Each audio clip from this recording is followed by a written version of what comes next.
1 2 3 yes yes yes.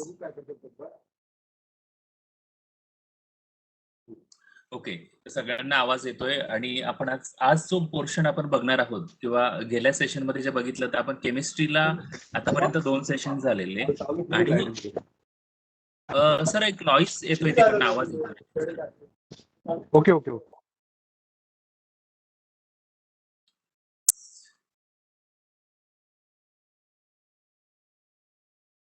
तर आतापर्यंत जी 2 sessions आपली झालेली आहेत या 2 सेशन्स मध्ये आपण बघितलेल्या बऱ्यापैकी केमिस्ट्रीच्या बेसिक कन्सेप्ट आणि त्याच्यावर आधारित प्रश्न. तर आजचा जो सेशन आज आपण जे कव्हर करणार आहोत स्पेशली 3 युनिट वरती आपण फोकस करणार आहोत. 3 मोठ्या पॉइंट वरती फोकस करणार आहोत ज्याच्या बाहेर शक्यतोवर आपली एमपीएससीचा विचारण्याची जे प्रश्नांची पातळी आहे ती जात नाही. तर ह्या बेसिक टर्म्स ह्या बेसिक कन्सेप्ट आपल्याला जर कळाल्या तर येणारे जे 2 किंवा 3 प्रश्न असतात ते नक्कीच आपल्याला सोडवता येतील. आणि दुसरं असं आहे की आपण गेल्या वेळेस जे बघितलं किंवा गेल्या 2 सेशन मध्ये जे शिकलो ते अत्यंत महत्वाचं होतं. त्याला रिकॉल केलं, त्याला लागूनच हे पुढे आहे. म्हणजे एकूण 5-6 सेशन्स किंवा जे 4 सेशन्स आपले केमिस्ट्रीचे आहेत याच्यामध्ये असं होत नाही की एक वेगवेगळा सब्जेक्ट आहे, त्याचं नॉलेज याच्यामध्ये कामात येईल, याचं त्याच्यात कामात येईल, असे हे 4ही सेशन्स असणार आहेत. आणि आपण पूर्ण सिलेबस कव्हर करण्याचा या ठिकाणी प्रयत्न करतोय. तर गेल्या वेळेस जे आपण शिकलो त्याच्यापैकी महत्वाची एक गोष्ट शिकलो आपण की मेटल्स म्हणजे काय, मेटलच्या प्रॉपर्टीज म्हणजे काय असतात, आणि या प्रॉपर्टी मध्ये 2 प्रकारे आपण प्रॉपर्टीचं डिव्हिजन केलं होतं. एक तर मेटलला फिजिकल प्रॉपर्टीज असतात आणि दुसरं मेटलला केमिकल प्रॉपर्टीज असतात. आता हे शिकण्यापूर्वी आपण बघितलं होतं की मेटल म्हणजे काय, नॉन मेटल्स म्हणजे काय, मेटलॉइड्स म्हणजे काय. याच्यानंतर आपण जे काही 118-19 मेटल्स किंवा नॉन मेटल्स मिनरल्स आपले एलिमेंट अवेलेबल आहेत तर या एलिमेंटचा आपण एक पिरियॉडिक टेबल बघितला होता. तर त्या पिरियॉडिक टेबल मध्ये यांची रचना कशी आहे, कोण कुठे आहे, त्याचा ॲटॉमिक नंबर काय, त्याची व्हॅलेन्सी काय, त्याच्याप्रमाणे जो रचना केलेला पिरियॉडिक टेबल आहे तो एकदा पिरियॉडिक टेबल आपण त्याच्यावरती अर्धा तास फोकस केलं आणि तो पिरियॉडिक टेबल जर समजला तर आपल्याला पुढचं सगळं सोपं आणि समजण्यासाठी अतिशय हेल्प देणारा आहे, ते मदत करणार आहे. तर त्या पिरियॉडिक टेबलचा अभ्यास आता त्याच्यामध्ये आपण वेगवेगळे ग्रुप बघितले, वेगवेगळे पिरियड बघितले. तर याच्या अनुषंगाने आता आपण पुढे बघणार आहोत की व्हॉट इज मेटल्स, मेटलच्या केमिकल प्रॉपर्टीज काय असतात आणि हे सगळं असल्यानंतर मेटलच्या फिजिकल आणि केमिकल प्रॉपर्टी झाल्यानंतर त्याच्यावर आपण पुढे बघणार आहोत की एकंदरीत मेटल्स, कार्बन म्हणजे काय, कार्बनचं वेगवेगळे कंपाऊंड्स कसे तयार होतात. तर कार्बनचे वेगवेगळे कंपाऊंड तयार होत असताना काय रिएक्शन्स होतात ते सुद्धा आपण बघणार आहोत. त्याच्यामध्ये कुठल्या प्रकारचं बॉन्डिंग असतं, single bond, double bond, triple bond काय असतो ते आपण बघणार आहोत. हे सगळं बघून झाल्यानंतर आपल्याला शिकायचं आहे की ऍसिड म्हणजे काय आणि बेस म्हणजे काय. आता एक प्रश्न मी मुद्दाम काढलेला आहे की 2012 मध्ये तो आपल्याला आला होता. आता या प्रश्नाचं उत्तर असं केमिस्ट्रीच्या पुस्तकात सरळ शोधलं तर ते कुठल्याही पुस्तकात सापडणार नाही अनलेस अँड अंटिल आपण अभ्यास केला. तर आता तो प्रश्न असा होता, एकदम सोपा प्रश्न होता, which of the following carbon isotopes is use to determine the age of plant किंवा अॅनिमल. म्हणजे प्लांट किंवा अॅनिमलचं जर आपल्याला वय काढायचं असेल तर ते डिटरमाइन करण्यासाठी, प्लांट किंवा अॅनिमलचं वय काढण्याचं असेल तर ते डिटरमाइन करण्यासाठी कार्बनचा कुठला आयसोटोप आपण वापरतो. आता आयसोटोप्स म्हणजे काय, आयसोबार्स म्हणजे काय, हे आपण सगळं बघितलेलं आहे आयसोमेरिझम त्या चॅप्टर मध्ये. आता मला सांगा, मी कार्बनचा स्पेसिफिकली हा विषय आपण बायोलॉजी आणि एन्व्हायरमेंट अशाशा संबंधित हा आयसोटोप्स येत असल्यामुळे त्याच्यावरती आपण फोकस पण केला होता, बोलताना मी ते शिकवलं पण होतं. आणि एक्झॅक्ट सेम प्रश्न 2012 मध्ये विचारला गेलेला आहे. आता जे लोक मागच्या सेशन्सला होते किंवा ज्यांनी अटेंड केलाय त्यांना सांगता येईल की कार्बनचा कुठला आयसोटोप हा वय मोजण्यासाठी, वनस्पतींचे किंवा प्राण्यांचे वय मोजण्यासाठी वापरला जातो. कार्बनचा कोणता. आता ॲटॉमिक नंबर आणि ॲटॉमिक मास नंबर ही कन्सेप्ट जेव्हा आपण शिकलो त्यावेळेस मी हे डिस्कस केलं होतं. Atomic number, atomic mass number आणि त्याचं जे आपण रिलेशन बघितलं होतं वेगवेगळ्या आयसोटोप सोबत. तर कार्बनचा कुठला नंबर, येस 2 उत्तरं आलेले आहेत. तर मला आणखी ॲक्युरेट आन्सर पाहिजे. ॲक्युरेट आन्सर पाहिजे. एक पाटील यांनी उत्तर दिलेलं आहे की 2 आयसोटोप्स वापरले जातात 13 आणि 14. तर ॲक्युरेट उत्तर जे आहे दॅट इज C14 हा आपला वापरला जातो. म्हणजे आता आपण बघितलं की आपण शिकवत असताना अशा पद्धतीने शिकवतोय की जे परीक्षेच्या बेमुख असेल, परीक्षा त्याच्यावरती विचारणार किंवा परीक्षक त्याच्यावरती थोडासा विचार करतील. कारण ते अगदी आपल्याला केमिस्ट्रीमध्ये काही फार असं त्याला म्हणतो आपण डेफिनेशन किंवा रिएक्शन्स असं काही विचारणार नाही. कारण ते आपल्याला अपेक्षित पण नाही. आपला टॉपिकच जनरल सायन्स आहे. तर त्यामुळे आपल्याला तसं जायचंच नाहीये. तर आपली लेव्हल, आपली परीक्षेची पद्धत ही अशी असली पाहिजे, की basic understanding of the chemistry. म्हणजे केमिस्ट्रीचं एक पायाभूत अंडरस्टँडिंग जर असलं, तर आपल्याला हे प्रश्न सोडवता येतात. आणि थोडा फॅक्च्युअल डेटा जो आहे पिरियडिक टेबलमधला, तो पाठ जर असला किंवा तो मेमोराईज जर केला, तर आपलं काम निघून जातं, सोपं-सोपं होऊन जातं. दुसरा प्रश्न आणखी एक काढलेला आहे, की कुठल्या आपण पिरियॉडिक टेबल बघितला. पिरियॉडिक टेबलमध्ये सगळे एलिमेंट्स बघितले आपण कुठल्या-कुठल्या ह्याच्यामध्ये. तर त्याच्यामध्ये आता हा प्रश्न तसा बायोलॉजी का केमिस्ट्री हा मोठा प्रश्न आहे. आता एक आजार होतो, जो या पिरियॉडिक टेबलमध्ये दिलेला कंटेंट म्हणजे आपला जो पारा आहे, त्याच्यामुळे होतो. तर एच कॅपिटल एच स्मॉल जी ज्याला आपण पारा म्हणतो, त्याचं जर पॉइझनिंग झालं, तर एक आजार होतो. त्या आजाराला कुठला आजार म्हणतात किंवा त्या या मिनामाटा आजार कशामुळे होतो? असा जर प्रश्न आला त्याचं उत्तर पिरियॉडिक टेबलमध्ये सापडतं. तर एचजीचं जर पॉइझनिंग झालं, तर मिनामाटा हा आजार होतो आणि जो जपानमध्ये सापडला. तर असा प्रश्न ॲक्चुअल 2012 का 13 मध्ये विचारून गेलेला आहे. 12 मध्ये विचारला गेलेला आहे. तर हे सगळे असे जे प्रश्न आहेत. त्याच्यानंतर एक प्रश्न आला होता, की फॉलिंग त्यांनी 4 मेटल दिले होते. त्याच्यामध्ये म्हटलं होतं त्यांनी, की प्लॅटिनम, गोल्ड, कॉपर आणि लीड. प्लॅटिनम, गोल्ड, कॉपर आणि lead 4 metal. Platinum, gold, copper आणि लीड याचं इन्क्रीजिंग ऑर्डर त्यांच्या डेन्सिटीनुसार इन्क्रीजिंग ऑर्डर करा. तर हा प्रश्न जो आहे याचं उत्तर कसं शोधायचं? तर याचं उत्तर 100% आपल्या पिरियॉडिक टेबलमध्ये आहे. म्हणजे पिरियॉडिक टेबल जर आपल्याला समजला, व्यवस्थित कळला, तर हे प्रश्न खूप सोपे होतात. आता ते पारा, gold, silver, atomic number, atomic mass ह्या छोट्या डेफिनिशन जर केल्या, तर आपलं पुढचं कामच सोपं होऊन जातं. आता हे झालं आहे, तर ते 2-3 प्रश्न आपण बघितले. या व्यतिरिक्त आपण पुढचे प्रश्न तसे-तसे बघणारच आहोत. म्हणजे लास्ट आपले जे सेशन्स असतील त्याच्यामध्ये फक्त आणि फक्त प्रश्न उत्तरच आपण घेणार आहोत. तर तो भाग वेगळा. तर त्याच्या आधी आत्ताच्या क्षणाला आपल्याला पुढच्या डेफिनेशन उरलेलं आणि बेसिक संकल्पना ज्या आहेत त्या आपल्याला कव्हर करायच्या आहेत. त्या संकल्पना कव्हर करत असताना, त्या शिकवत असताना मी स्क्रीनवरती काही डेटा शेअर करतो. तो डेटा आणि मी तुमच्याशी बोलतो. याचं को-रिलेशन करायचं आहे. फोकस हा स्क्रीनवरती ठेवायचा आहे, लक्ष स्क्रीनवरती ठेवायचं आहे आणि विचारलेल्या प्रश्नाचं, विचारलेल्या फोकस केलेल्या गोष्टीचं स्क्रीनवरती नीट हे करायचं आहे. म्हणजे अगदी कमी वेळात आणि खूप सोप्या पद्धतीने ते मला सांगता येईल. ॲक्चुअल डेफिनिशन त्याची जी सायंटिफिक डेफिनिशन आहे, ती आपल्याला परीक्षेत विचारल्या जाणार नाही. त्यामुळे त्या डेफिनिशनच्या माध्यमात, त्या डेफिनिशनच्या फंद्यात न पडता समजण्याच्या जास्त भानगडीत आपण पडलं पाहिजे आणि आपण ते आता सुरू करूया.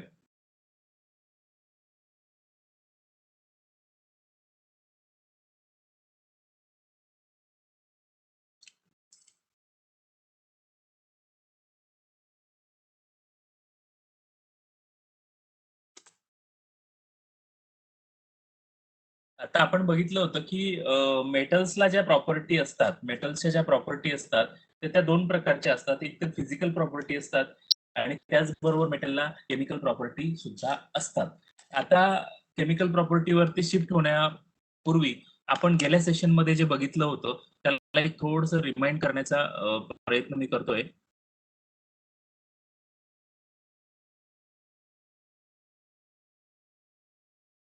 मला शेअरिंगचा ऑप्शन बंद झालेला आहे. पण मी सरांना एकदा शेअरिंगचा ऑप्शन सुरू करायला सांगतो. एक 2 मिनिटं फक्त वेळ द्या मला.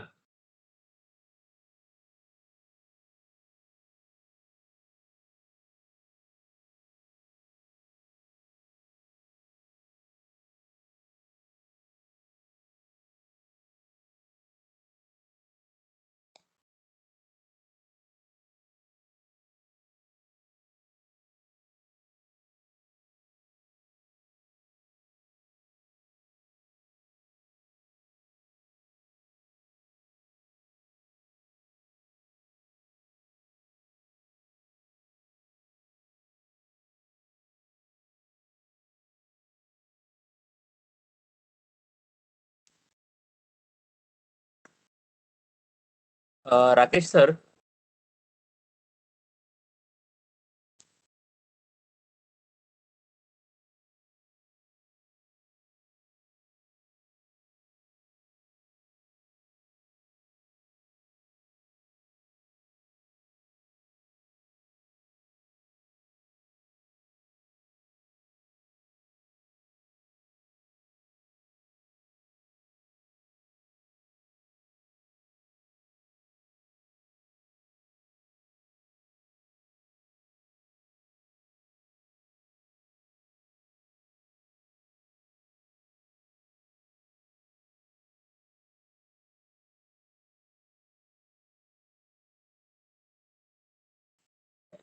थोडक्यात शेअरिंगचा जो ऑप्शन आहे आपला काही वेळासाठी बंद झालेला आहे, पण तोपर्यंत माझा आवाज तुम्हाला पोहोचतोय.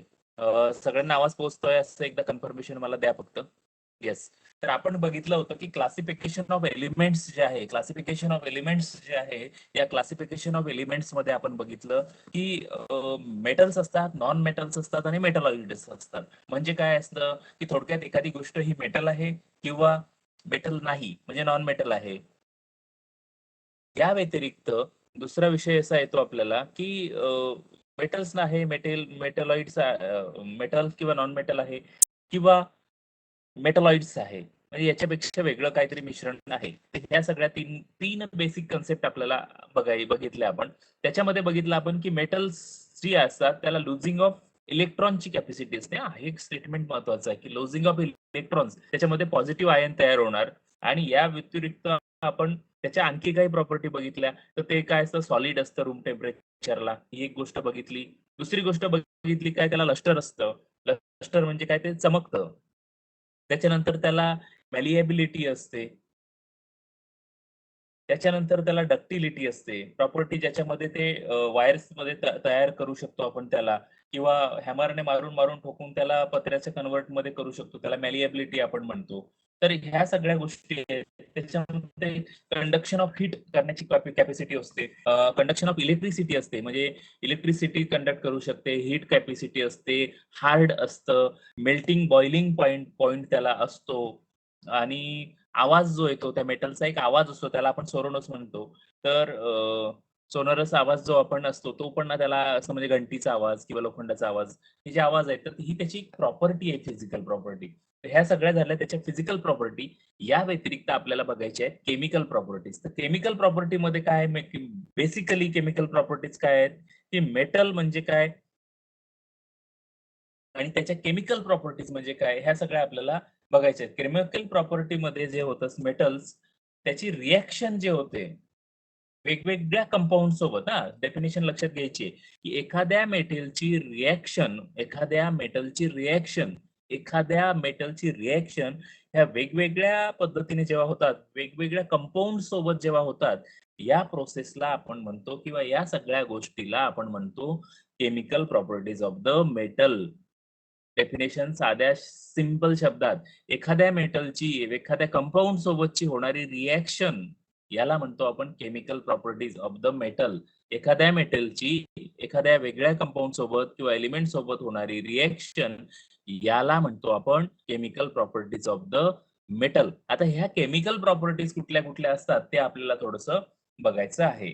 आता समजा, उदाहरणार्थ घेतो मी, समजा की सोडियम जो आहे, सोडियम जो आहे, आपलं सोडियमचा जो कलर असतो, किंवा सोडियम दिसतो कसा, नॉन केमिस्ट्री बॅकग्राऊंड साठी सांगतो मी, की आपलं काय म्हणतात त्याला, एखादं खोडरबर आहे, खोडरबर जर ते येलोइश झालं आणि ट्रान्सपरंट झालं, थोडस येलोइश आणि ट्रान्सपरंट खोडरबरच्या आकाराचं, तर सोडियम क्रिस्टल किंवा सोडियमचं स्ट्रक्चर ते तसं दिसणार आपल्याला, असं घट्ट. तर त्याला आपण मेटल म्हणतो. आता हा सोडियम जर हवेमध्ये आला, म्हणजे या सोडियमचं जर ऑक्सिजन सोबत रिएक्शन झाली, तर काय होईल की सोडियम ऑक्साईड तयार होतं, सोडियम ऑक्साईड तयार होतं. आपल्याला रिएक्शनशी काही घेणं देणं नाही.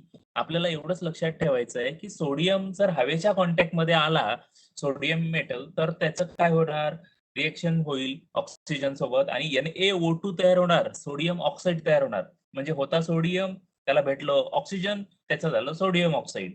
आता हे जे सोडियम ऑक्साईड तयार होतं, हे जे सोडियम ऑक्साईड असतं, या सोडियम ऑक्साईडला, म्हणजे जेव्हा सोडियम ऑक्साईड तयार होतं, या सोडियम ऑक्साईडला म्हणजे त्याच्या मेटलच्या प्रॉपर्टी चेंज होतात. मग ही मेटलची त्या सोडियमची ऑक्सिजन सोबत रिएक्ट करण्याची जी रिएक्शन करण्याची जी कॅपॅसिटी आहे, जी प्रॉपर्टी आहे, त्याला म्हणतो आपण chemical properties of the metal. Chemical properties of the metal. आता याच्या संदर्भात एमपीएससीच्या संदर्भात किंवा इतर एक्झाम ज्या आयोगाच्या असतात आपल्या, त्याच्या संदर्भात एखादा प्रश्न जर असा आला की सोडियम मेटल सोबत सोडियम सोडियम म्हणजे पिरियडिक टेबल मध्ये सोडियम या मेटल सोबत जर ऑक्सिजन रिएक्ट झाला तर सोडियम ऑक्साईड तयार होतं. मग असं होऊ नये म्हणून काय केलं पाहिजे ऑक्सिजन मध्ये? मग त्याला कशात तरी ठेवलं पाहिजे ना. पाण्यात जर ठेवलं तर तो पेटच घेईल, कारण पाण्यामध्ये परत ऑक्सिजन आहे. मग पाण्यात ठेवू शकतो का? नाही. तर मग सोडियम कशामध्ये ठेवतात? तर तो केरोसिन मध्ये ठेवतात. केरोसिन मध्ये ठेवतात. रॉकेलमध्ये त्याला ठेवलं जातं. आता मेटल्स जे आहेत, एक दुसरी एक प्रॉपर्टी, मेटल जे आहेत ते बऱ्यापैकी म्हणजे जवळ-जवळ म्हणजे 80% मेटल्स असे आहेत, की पाण्यात काही विरघळत नाहीत. म्हणजे कधी लोखंड किंवा चांदी, सोनं पाण्यात विरघळलं बघितलेलं नाही. पण त्याच्यामधलं जे पाण्यात राहून किंवा पाण्याशी मिक्स होऊन जसं काही उदाहरण घेतलं आपण, की लोखंडाचं जर घेतलं तर ते त्याच्यावरची रस्टिंग तयार होऊ शकतं. तर हे झालं सगळं मेटलच्या बाबतीत म्हणजे केमिकल प्रॉपर्टीज. तर ते पहिली केमिकल प्रॉपर्टी ही आहे, की metal can be reacted with the another compound आणि या दुसऱ्या कंपाउंड सोबत रिएक्शन होण्याच्या प्रोसेसला आपण म्हणतो मेटलची केमिकल प्रॉपर्टी. आता दुसरा पॉइंट याच्यामधला आहे मेटलची केमिकल प्रॉपर्टी, पहिला पॉइंट. दुसरा पॉइंट याच्यामधला आहे रिएक्शन ऑफ द वॉटर आणि मेटल. आता वॉटर आणि मेटलची रिएक्शन होऊ शकतं का? तर हो, वॉटर आणि मेटलचं रिएक्शन होऊ शकतं. काही मेटल हे वॉटरशी रिएक्ट करतात. आपण म्हटलं बऱ्यापैकी करत नाहीत, पण काही मेटल हे वॉटर सोबत रिएक्शन करतात. उदाहरणार्थ जर आपण सोडियमच घेतलं, सोडियम हा डिनोट करतात, लिहितात Na ने. जर आपण सोडियमच घेतलं, सोडियम आणि वॉटर म्हणजे पाणी जर घेतलं आपण, तर त्याच्यापासून NaOH तयार होतो आणि H2O तयार होतो. आता ह्या 2 रिएक्शन जे आहेत, मी तुमच्याशी स्क्रीनवरती लिहून शेअर करतो, म्हणजे तुमच्या लक्षात येईल. 4Na O2 त्याच्यापासून तयार झालेला होता आपला मगाशी 2Na2O, त्याला आपण म्हणतो सोडियम ऑक्साईड. Sodium oxide.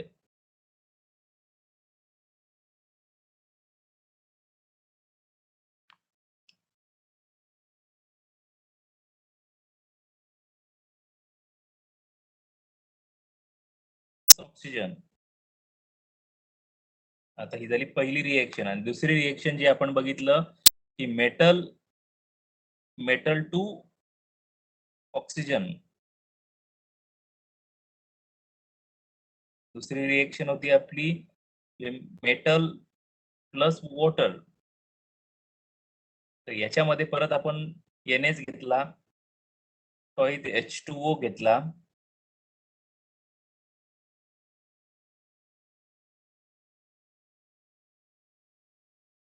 तयार काय झालं तर choice NaOH plus H2 plus heat.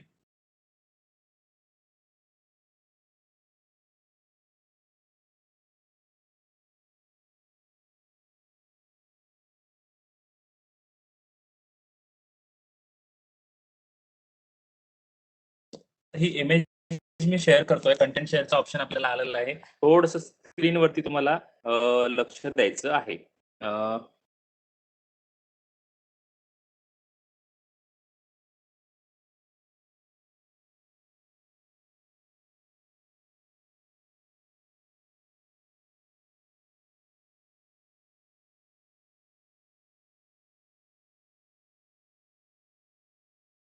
दिसतीये सगळ्यांना रिएक्शन?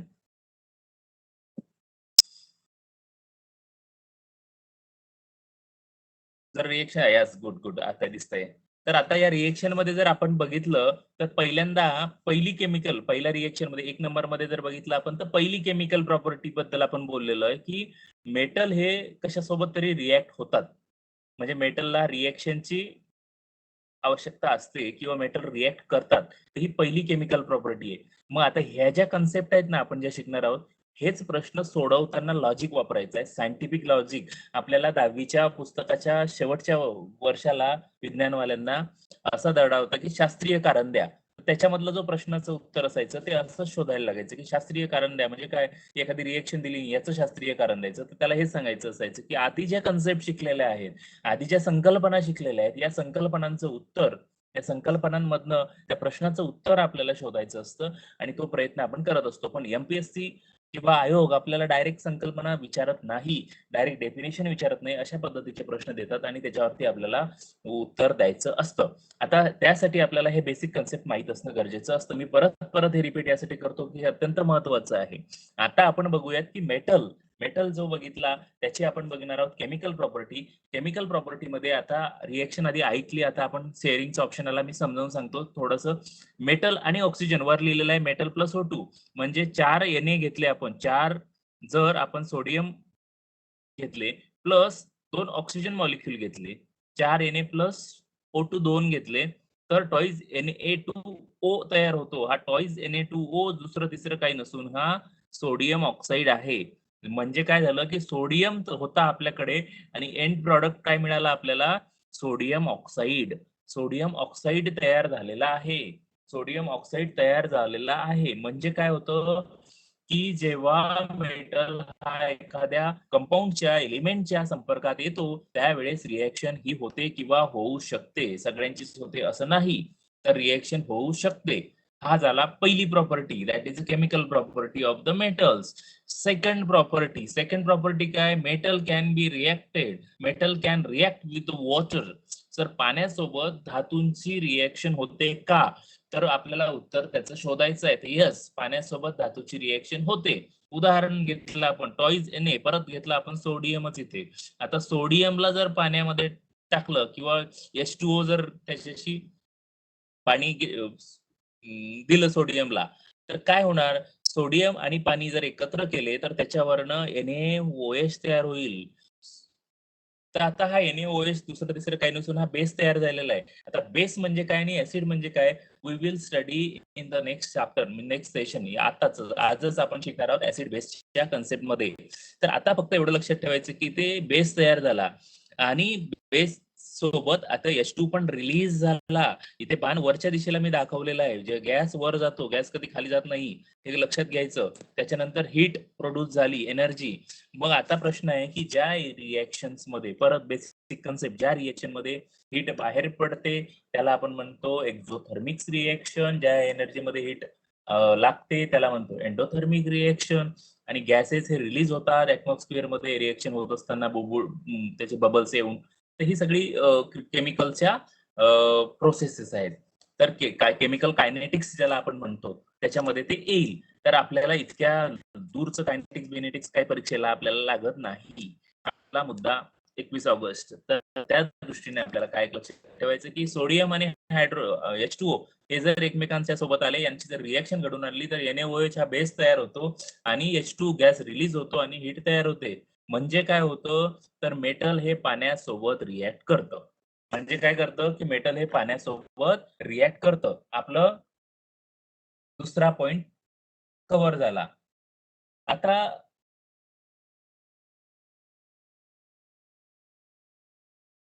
आता मी जसं म्हटलं होतं, की सोडियम पाण्यामध्ये जर टाकलं, तर मगाशी म्हटलं होतं मी, की डायरेक्ट ते पेट घेणार. तर आता पेट का घेतं? का पेट घेणार? आता इथं तर रिएक्शनमध्ये कुठेच पेट असं दिलेलं नाहीये. सोडियम NaOH प्लस H2O असंच गेलेलं आहे. पण माझं स्टेटमेंट असं होतं, की ते पाण्यासोबत घेतलं तर पेट घेणार. मग होतं काय, की मेटल जे आहे म्हणजे सोडियम आणि पोटॅशियम काय करतात, एकदम फास्टली पाण्यासोबत रिएक्ट होतात. एकदम फास्ट. आणि H2 गॅस इमिडिएटली रिलीज करतात आणि तो गॅस काय करते, हीट पण तयार होते त्याचे आणि ते फायर कॅच करतं. हीट तयार होते आणि फायर तिथं म्हणजे H2 पण मिळतो, ऑक्सिजन पण असतो आणि हीट पण तयार होते. हे सगळं एकत्र येऊन त्याच्यामुळे ते पेट घेतं. फॉस्फरस.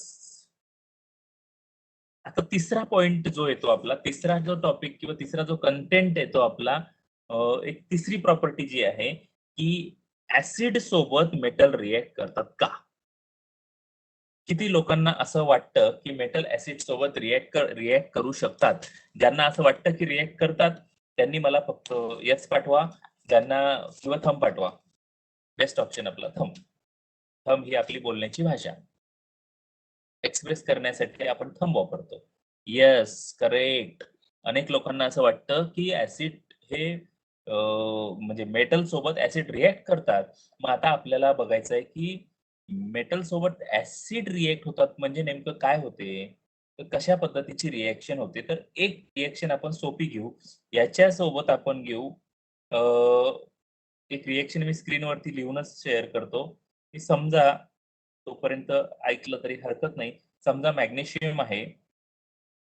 त्याला जर आपण हायड्रोक्लोरिक ॲसिडची हे दिलं, म्हणजे त्याला मिक्स केलं. हायड्रोक्लोरिक ॲसिड हायड्रोक्लोरिक ॲसिड याच्यासोबत जर रिएक्ट केलं, तर रिएक्शनचा एंड प्रॉडक्ट काय येईल? रिएक्शन संपल्यानंतर काय तयार होईल? तर ते दुसरं-तिसरं काही नाही न होता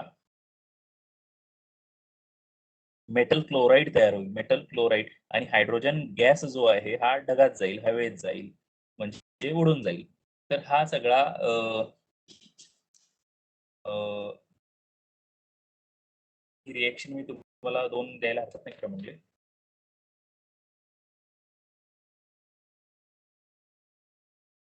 पुढची इमेज शेअर करतोय.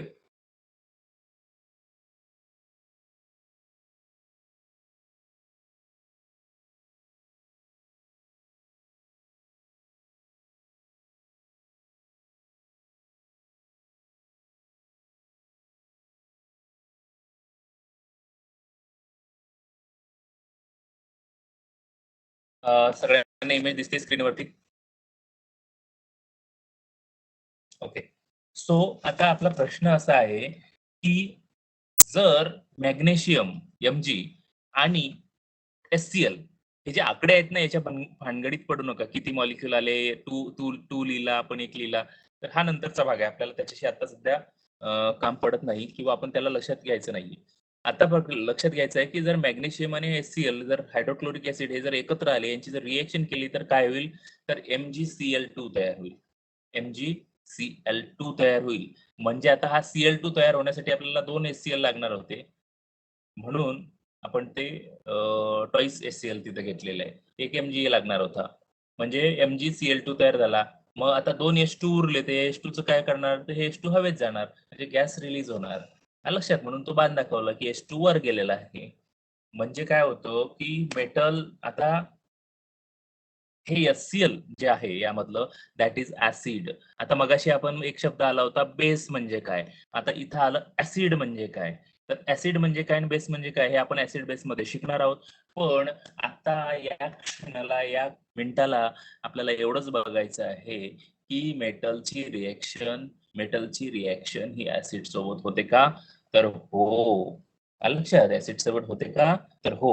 म्हणजे आता जर विचारलं मी 3 properties of the metal, physical properties ज्या आहेत मेटल्सच्या, तर त्या कुठल्या आहेत?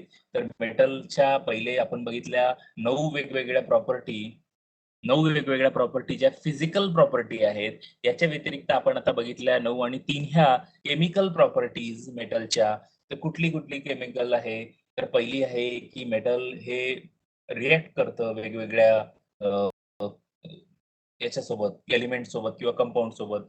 पहिली प्रॉपर्टी एलिमेंट किंवा कंपाउंड सोबत एलिमेंट किंवा कंपाउंड सोबत रिएक्ट करणं. दुसरी प्रॉपर्टी की पाण्यासोबत मेटलची रिएक्शन होते, वॉटर सोबत. तिसरी प्रॉपर्टी की या ॲसिड सोबत सुद्धा रिएक्ट करतं. ॲसिड सोबत सुद्धा रिएक्ट करतं. एक additional information out of the syllabus या ठिकाणी मी अशी सांगतोय, की जे सगळं लिक्विड दिसतं ते पाणी नसतं. आणि सगळं ऑइली दिसतं. म्हणजे सगळं असतं ते ऑइली दिसतं, ते तेल नसतं. बरोबर? मग आता जर आपण थोडंसं या स्टेटमेंटला अॅनलाईज केलं, तर वॉटर आणि ऑइल म्हणजे आपले जे औषधं किंवा क्रीम किंवा डोळ्याचे ड्रॉप्स किंवा जे काही क्रीम्स आपण ऑइंटमेंट मेडिकलवरनं विकत घेतो, त्याच्यावरची जर आपण नीट बघितलं तर काही गोष्टी असतात ऑइल बेस आणि काही असतात वॉटर बेस्ड म्हणजे काय असतं की त्याच्यामध्ये जर चिकटावा किंवा तेलकटपणा असेल तर समजायचं की ते ऑइल बेस म्हणजे तेलात तयार केलेल्या गेलेल्या आहेत कुठल्या तरी, आणि वॉटर बेस असेल तर ते पाण्यामध्ये मिश्रित करून औषध आपल्याला दिलेलं आहे. हे ऑइल बेस आणि वॉटर बेस ही जी कन्सेप्ट आहे ही ठरते कशावरून की तो जो ड्रग मॉलिक्यूल आहे, औषध आहे, ते कशामध्ये स्टेबल राहील, पाण्यामध्ये राहील का याच्यामध्ये राहील, तर याच्यानुसार ते ठरवतात. आणि तसं आपण ते बघितलं जातं. तर थोडंसं एखाद्या वेळेस जर वेळ आली, बघितलं, समजा तुम्हाला दिसलंच, तर कधीतरी बघा शांततेने.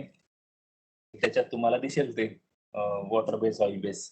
तर हा झाला सगळा भाग आपला chemical properties of the metals. आणि केमिकल प्रॉपर्टीज ऑफ द मेटल्समध्ये आपण 3 प्रॉपर्टी या ठिकाणी बघितलेल्या आहेत. त्यानंतर काही महत्त्वाच्या पॉइंट्स जे होते ते सुद्धा आपण बघितलेले आहेत. आता पुढचा जो विषय येतो तो नॉन मेटल्स. Non metals. आपण एक गोष्ट लक्षात घ्या, जे पहिलं स्टेटमेंट असते ना, ते आयुष्यात सगळ्यात महत्त्वाचं असते.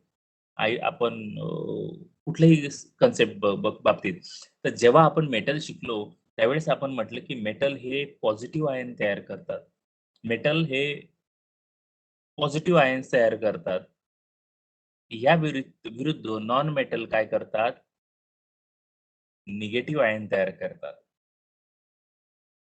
या व्यतिरिक्त नॉन मेटल काय करतात? तर निगेटिव्ह आयन तयार करतात. मेटल जनरली नॉन मेटल्स जे आहेत, एकतर सॉलिड असतात किंवा गॅसेस फॉर्ममध्ये असतात किंवा लिक्विड फॉर्ममध्ये असतात. पण लिक्विड फॉर्ममध्ये अत्यंत कमी आहेत. मग आपण आता फॅक्च्युअल जर आपल्या पिरियडिक टेबलमध्ये बघितलं तर लक्षात घ्यायचं, की 11 नॉन मेटल्स हे सॉलिड आहेत. 11 नॉन मेटल्स हे सॉलिड आहेत.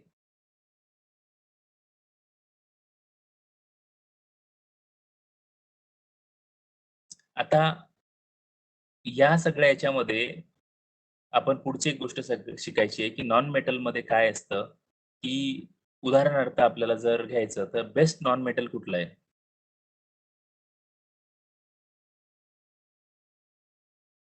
तर डायमंड. डायमंड जो आहे, it is a non metal. तर हे जे आहेत, आता काही मेटलला कंबाईन प्रॉपर्टी असतात. म्हणजे कंडक्शन होते, डक्टिलिटी असू शकते मेटल्सला. पण ती नॉन मेटल्समध्ये ही प्रॉपर्टी नसणार. मग नॉन मेटल्समध्ये सोरोनेस त्याचा आवाज येणार नाही कधी. कंडक्शन ऑफ हीट होणार नाही. डक्टिलिटी त्याच्यामध्ये नसणार. मेलॅबिलिटी नॉन मेटल्समध्ये कधीही नसणार. ही गोष्ट आपल्याला लक्षात ठेवायची आहे. त्याच्यानंतर पुढचा एक कन्सेप्ट जो आहे, सिंपलचा कन्सेप्ट जो आहे, दॅट इज मेटॅलॉइड्स. आणि याच्यानंतर आपण मिनरल्सवरती शिफ्ट होणार आहोत. तर दॅट इज मेटॅलॉइड्स. तर मेटॅलॉइड्स काय म्हणतात? तर मेटॅलॉइड्स दुसरं तिसरं काही नसून ते काय असतात? एलिमेंटला जे आहेत, बोथ मेटल आणि नॉन मेटलच्या प्रॉपर्टी ज्या असतात, त्याला आपण म्हणतो मेटलाइट्स. तर त्याचं बेस्ट एक्झाम्पल आहे सिलिकॉन. आता सिलिकॉन कशामध्ये वापरतात? तर उदाहरण घ्यायचं आपण इंडस्ट्रियल केमिस्ट्रीच्या पर्स्पेक्टिव्हने, की सिलिकॉन हे ग्लास तयार करण्यासाठी, काच तयार करण्यासाठी किंवा सोलरचे जे पॅनल असतात त्याच्यासाठी ते वापरलं जातं. आता दुसरं एक आहे, की रेड फॉस्फरस जे आहे, हे एक नॉन मेटल आहे. रेड फॉस्फरस जे आहे, हे नॉन मेटल आहे. हे आपल्या ज्या माचीस असते, ज्या काड्या असतात, त्याच्या समोर लावण्याला, फटाके बनवण्याला हे सगळं वापरलं जाते. तर त्याला आपण म्हणतो नॉन मेटल्स. हे सगळं मेटलॉइड्सचं विषय झालेला आहे. या व्यतिरिक्त आता आपण पुढे जाणार आहोत आणि तो कन्सेप्ट पुढचा बघणार आहोत. That is non metals and metal मधले बेसिक डिफरन्सेस, जे 4 स्टेटमेंट येऊन आपला प्रश्न फ्रेम होऊ शकतो. तर स्क्रीनवरती सगळ्यांना दिसतंय नॉन मेटल्स आणि metals? If yes, please thumb. Okay. Okay. Non-metals form acidic or neutral oxidate which they react with the oxygen.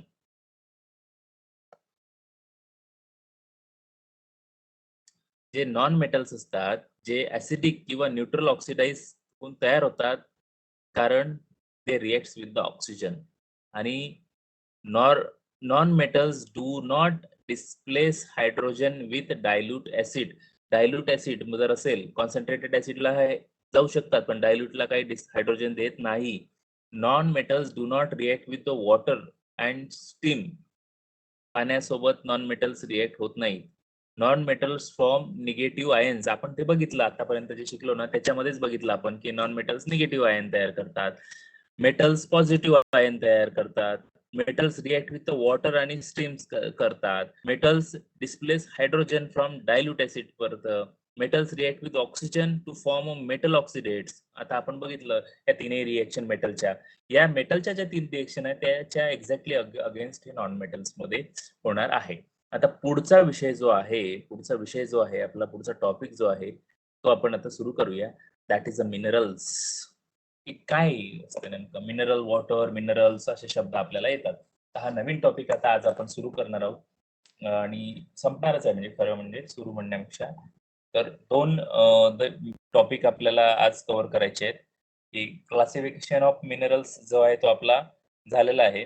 तर त्याच्यामध्ये जो भाग आहे आपला मिनरल्सचा जो भाग आहे तो आपण आता कव्हर करणार आहोत. What is minerals? मिनरल्स कशाला म्हणतात? मिनरलची साधी डेफिनेशन काय आहे? तर साधी simple definition of the minerals is that minerals is a naturally occurring solids. काय? तर मिनरल्स काय असतात?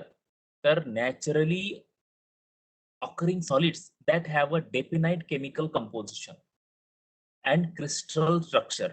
म्हणजे काय थोडक्यात, की अशा गोष्टी की ज्याला नॅचरली सापडतात, आपण तयार नाही करत, ते नॅचरली सापडतात. त्याला सॉलिड स्ट्रक्चर आहे, डेफिनेट केमिकल कंपोजिशन आहे. म्हणजे एक्स, वाय, झेड हे 3 केमिकल त्याच्यामध्ये आहेत आणि त्याच्यापासून तो मिनरल तयार झालेला आहे, असं त्याला एक सॉलिड स्ट्रक्चर आहे, क्रिस्टलाइज स्ट्रक्चर आहे. त्याला आपण म्हणतो minerals. In order for a substance to called a mineral is must have 4 of characteristic described in this definition. तर ह्या डेफिनेशन मध्ये ज्यांनी मिनरल्सची डेफिनेशन केलेली आहे आपण, याच्यामध्ये ज्या डेफिनेशन्स आहे मध्ये ज्या 4 प्रॉपर्टी दिलेल्या आहेत, naturally occurring, solid, definite chemical composition आणि क्रिस्टल स्ट्रक्चर. ह्या जर 4 गोष्टी असेल तर तो पदार्थ किंवा ते जे काही सापडणार त्याला आपण म्हणतो मिनरल्स. त्याला आपण म्हणतो मिनरल्स. त्याला काय म्हणतो आपण? मिनरल्स. मग आता उदाहरण घेऊ आपण की जगामध्ये या पृथ्वी तलावर या सृष्टीमध्ये निर्माण केलेल्या नॅचरली ऑकर्ड असे वेगवेगळे सबस्टन्सेस आहेत. मग याच्यामध्ये मला जर वाटलं की एक मेटल शोधायचं, एक नॉन मेटल शोधायचं आणि एक मेटलाइज शोधायचं, तर मग हे तिन्ही गोष्टी मला शोधायच्या आहेत. तर पहिली गोष्ट तर सगळ्या काही प्युअर फॉर्म मध्ये अशाच्या असं सापडणार नाही. समजा मला सोनं शोधायचंय, तर सोन्याचे काही बिस्किट सापडणार नाहीयेत. ते कुठेतरी असं पार्टिकलच्या फॉर्ममध्ये, मिक्स झालेल्या फॉर्ममध्ये, इम्प्युरिटीज सह, म्हणजे त्याच्यामध्ये अशुद्धता असलेलं असं कुठेतरी सापडणार. मग या अशुद्ध सोन्याला किंवा सोनंच आणि चांदीचं उदाहरण घेऊ तर चांगलं आहे.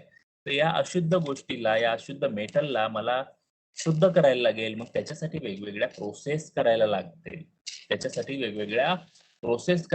आणि या शुद्ध करण्याच्या प्रोसेसला जेव्हा मी बघतो, तर त्या सगळ्या प्रोसेस मधनं मला जे हाताला लागेल दॅट इज अ मेटल्स लागेल किंवा नॉन मेटल लागेल किंवा मेटलॉइड्स हाताला लागेल. तर एक गोष्ट लक्षात ठेवा, ते काय एकदम फ्रीली अवेलेबल असू असू शकतात, म्हणजे प्युअर असू शकतात किंवा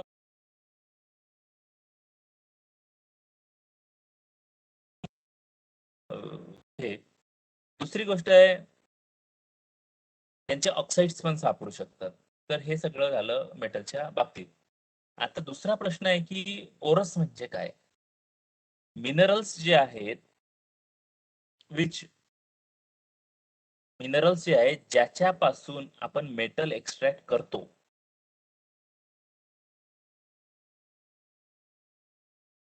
त्याला ओरस म्हणतात. ORES. हा शब्द आपल्याला लक्षात ठेवायचा आहे किंवा असाच्या असा शब्द जरी पेपरात विचारला परीक्षेत तरी ते आपल्याला लक्षात आला पाहिजे. What is ORS? तर एक गोष्ट लक्षात घ्यायची की ज्याच्यापासून आपण मिनरल्स, म्हणजे ज्याच्यापासून समजा एक एक खडा सापडला मला 1 किलोचा, आणि त्या 1 किलोच्या खड्यामधनं मला असं कळलं की याच्यामध्ये गोल्ड आहे आणि मग याच्यापासून जर मी मेटल एक्स्ट्रॅक्ट करत असेल, यातला मेटल काढून घेत असेल, तर या मेटल काढण्याच्या म्हणजे कन्व्हिनियंटली त्याच्यातला जो मेटल मी काढून घेतो, तर तो जो खडा आहे तिथं त्याला आपण म्हणतो ओरस. आता हे ओरस कुठे सापडते? तर हे दुसरं तिसरं काही नसून तर मिनरल्स मध्ये सापडते. म्हणजे काय की नॅचरली ऑकोरिंग कंपाऊंड जे आहेत ते मिनरल्स आहेत, बरोबर? सगळे. त्याच्यातून आपण ओरस घेतो आणि त्या ओरस मधनं आपण पर्टिक्युलर मेटल एक्स्ट्रॅक्ट करतो. ओरस मधनं आपण पर्टिक्युलर मेटल एक्स्ट्रॅक्ट करतो. आता ओरस मध्ये काय असू शकतं, की मेटल कंपाउंड असू शकतात, इम्प्युरिटीज असू शकतात, माती असू शकते, दगड असू शकतात, काही पण त्याच्यामध्ये असो. आता हे जे माती, दगड हे जे आहेत, असे अँटिक शब्दांवरती प्रश्न विचारले जातात. त्याला म्हणतात GANGUE गँग्यू, GANGUU, GANGUE गँग्यू. म्हणजे काय, की अशा इम्प्युरिटीज जर असतील, तर त्याला गँग्यू असं म्हटलं जातं. अशा इम्प्युरिटीज जर असतील, तर त्याला गँग्यू असं म्हटलं जातं. म्हणजे एखाद्या मिनरल्स पासून ओरस तयार होतो, ओरस पासून मेटल तयार होतं. Minerals, ores, metal. Minerals, ores, metal. These are the 3 layers असं आपण समजूया. आता याच्यापासून जर या ओरसमध्ये जर खूप साऱ्या इम्प्युरिटीज असतील, दगड आहे, माती आहे, धोंडे आहेत, काय असेल नसेल त्याच्यात आहे, तर या सगळ्या प्रोसेसला, या मिक्स झालेल्या या कंटेंटला आपण दुसरं तिसरं काही नाही नसून त्याला आपण म्हणतो GANGUE गँग्यू. तर या सगळ्या याला म्हणतात गँग्यू. आता आता आपण त्या मेटल्सला सेपरेट करू शकतो. आता सेपरेटला एक्स्ट्रॅक्शन असं आपण म्हणतो सायंटिफिकली.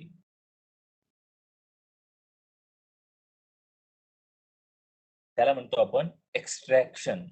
एक्स्ट्रॅक्शन. आता या एक्स्ट्रॅक्शनच्या प्रोसेसला जी जी आता ब्रांच आहे आपली विज्ञानाची, त्याला म्हणतो आपण मेटलर्जी, ज्याच्यामध्ये वेगवेगळे मेटल्स काढण्याचं काम होतं. त्याला म्हणतो आपण मेटलर्जी, ज्याच्यामध्ये वेगवेगळे मेटल्स काम काढण्याचं काम होतं.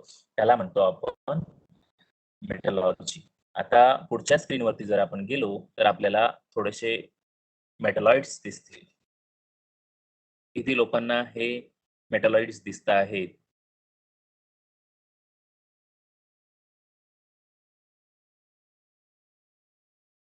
तर हे दुसरं-तिसरं काही नसून हे आदरणीय मेटलॉइड्स आहेत. एका मेटलॉइड्सचं नाव आहे सिलिकॉन, दुसऱ्यांचं नाव आहे बोरॉन, तिसऱ्या आदरणीय मेटलॉइड्सचं नाव आहे जर्मेनियम आणि अँटिमनी. हे सगळे मेटलॉइड्स आहेत. म्हणजे हे दर मेटल नाहीत, नॉन मेटल पण नाहीत, पण अशा प्रॉपर्टी ह्याच्यामध्ये आहेत की दोघांचे मिक्सर होऊ शकतं आणि अशा सगळ्या प्रॉपर्टीज असल्यामुळे यांना मेटलॉइड्स असं म्हणतात, जे आपण बघितलं. आता पुढची डोळ्यात चित्र फिट करा, मेटलॉइड्स कसे दिसतात, तर असे दिसतात. मेटल आणि नॉन मेटलची डेफिनिशन दाखवायची, चित्र दाखवायची गरज नाही. पण हे असे दिसतात. आता पुढे आपल्याला काय बघायचं आहे, तर ते जे आता मी आतापर्यंत बोललो, त्याला आपण काय ते सायंटिफिकली कसं समजून घेणार? आतापर्यंत जे बोललो, ते सायंटिफिकली कसं समजून घेणार? तर ते आता आपण बघणार आहोत पुढचं. तर मी म्हटलेलं, की ऑकरन्स ऑफ मॅटर आता स्क्रीनवरती तुमच्या समोर आहे. ऑकरन्स ऑफ मेटल्स त्याला आपण म्हणतो म्हणजे ती प्रोसेस जी आहे कशी होती, काय कशाला काय म्हणतात, तर ते 4 डेफिनिशन मी आता पुढे घेतलेलं आहे. तर पहिलं आहे मिनरल्स. तर naturally occurring compounds of metals along with their impurities. त्याच्या अशुद्धतेसहित नॅचरली जे सापडतं त्याला म्हणतो आपण मिनरल्स. ओरस कशाला म्हणतात? The minerals from which the metal are extracted profitably and conveniently are called as the ores. ज्याच्यामधून आपण फक्त मिनरल्स काढू शकतो किंवा मेटल्स काढू शकतो. ज्या मिनरल्स पासून आपण मेटल काढू शकतो, अशा याला ओरस असं म्हणतात. आणि याला जर त्याच्यामध्ये इम्प्युरिटीज, सॉइल, दगड, धोंडे मटेरियल जर असेल, त्याला आपण गँग्यू म्हणतो. आणि या प्रोसेसला एक्स्ट्रॅक्शन काढण्याच्या ज्या प्रोसेसला आहे, त्याची जी शाखा आहे विज्ञानाची, ज्याच्यामध्ये हा अभ्यास केला जातो, त्याला म्हणतात metallurgy. The process used for the extraction of metals in their pure form, their ores is known as metallurgy. आता हे सगळ्या 4 महत्त्वाच्या व्याख्या ज्याच्यामध्ये आपल्याला समजणं गरजेचं आहे. पुढचा भाग जो येतो दॅट इज, आपण पुढे जाऊयात आता, की एक्स्ट्रॅक्शन ऑफ मेटल्स कसं केलं जातं. मेटलॉर्जीमध्ये एक्स्ट्रॅक्शन ऑफ मेटल्स कसं केलं जातं. तर process of extracting pure metal from its ore is known as metallurgy हे आपण शिकलो. आता पुढे की त्याच्यामध्ये काही स्टेप्स असतात. स्टेप्स इन्व्हॉल्व्ड असतात. तर ते असतं की क्रशिंग करून किंवा ग्राइंडिंग करून. कॉन्सन्ट्रेशन ऑफ ओर काय त्याच्यानुसार आपल्याला ठरते. Preliminary treatment of the concentrated ore, reduction, purification. आता उदाहरण मी एकदम सोपं उदाहरण घेतो, की एक एक एक टोपली आहे. एक प्लास्टिकची टोपली आहे. त्याच्यामध्ये मी माती टाकली. त्याच्यामध्ये मी लोखंडाचे गोल-गोल बॉल टाकले आणि त्याच्यामध्ये मी थोडंसं चुना टाकला आणि हे सगळं एकत्र मिक्स केलं. लाकडाचा भुसा टाकला. हे सगळं एकत्र मिक्स केलं. आता मला याच्यामधनं मेटल एक्स्ट्रॅक्ट करायचं आहे. दॅट इज द, आता हे जे सगळं आहे हे आपण म्हणू याला मिनरल्स. या मिनरल्समधनं मला मेटल एक्स्ट्रॅक्ट करायचं आहे. आता याच्यासाठी आपण याला प्रोसेस करणार आहोत. तर प्रोसेस करण्यासाठी काय करणार मी? तर थोडंसं लॉजिक अप्लाय करणार. पहिल्यांदा मी काय करणार, याच्यामध्ये लाकडाचा भुस्सा आहे. तर मी काय करणार, तर त्याला हवेच्या पद्धतीनं किंवा क्रशिंग किंवा ग्राइंडिंग करून त्यातलं हवेच्या यूज करून त्यातला भुस्सा उडवून लावणार पहिल्यांदा. भुस्सा उडून गेला, मग काय उरलं? माती राहिली. दुसरं काय? लोखंड राहिलं. तिसरं काय आहे? खडू आहे. मग मी काय करणार? तिथं क्रश केल्यामुळे काय होईल? जास्त प्रेशराइज्ड क्रशिंग नाहीये. पण क्रश केल्यामुळे खडू पण मातीमध्ये मिश्रित होऊन जाणार. मग काय होणार? मी त्याच्यामध्ये पाणी टाकणार आणि चाळणीमध्ये घेणार.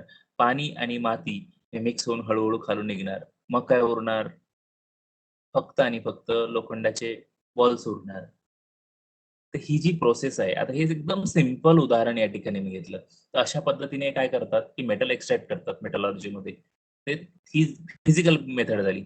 केमिकल मेथड प्रमाणे असं करत असतात. पण आता एखादा घटक असा आहे, की तो त्या मेटलमध्ये आहे. म्हणजे समजा एखादा उदाहरण आपण घेऊ, की मेटल सोबत रिएक्ट होत नाही. मेटल सोबत रिएक्ट होत नाही.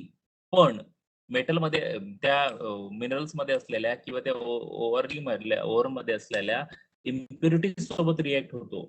तर मग आपण असा पदार्थ त्याच्यासाठी प्युरिफिकेशनसाठी टाकू. मग समजा एखादा पदार्थ टाकला आणि तो त्या मेटलला रिएक्टच होत नाही, पण बाकीच्या गोष्टींसोबत रिएक्ट झाला, खडे तयार केले. सोपं झालं. ते खडे साईडला काढून टाकायचे, मेटल शिल्लक राहिलं. त्याला म्हणतो आपण प्युरिफिकेशन. आता मी जे चाळून-बिळून करण्याची प्रोसेस केली त्याला म्हणतो आपण रिडक्शन. आता प्रिलिमिनरी ट्रीटमेंट काय असते, की अशाच भुस्सा ओढून दिला, प्रिलिमिनरी ट्रीटमेंट. तर ह्या सगळ्या ज्या प्रोसेसेस आहेत, या ज्या मिनरल्सला केल्या जातात, या प्रोसेसच्या माध्यमातून आपण एक्स्ट्रॅक्शन ऑफ मिनरल्स असं करत असतो. ही झाली मेटलर्जीची महत्त्वाची व्याख्या आणि एक्स्ट्रॅक्शन ऑफ मिनरल्स. आता पुढचा जो भाग आहे तो आपल्याला बघायचा आहे. त्याच्या आधी मी एक इमेज शेअर करतो.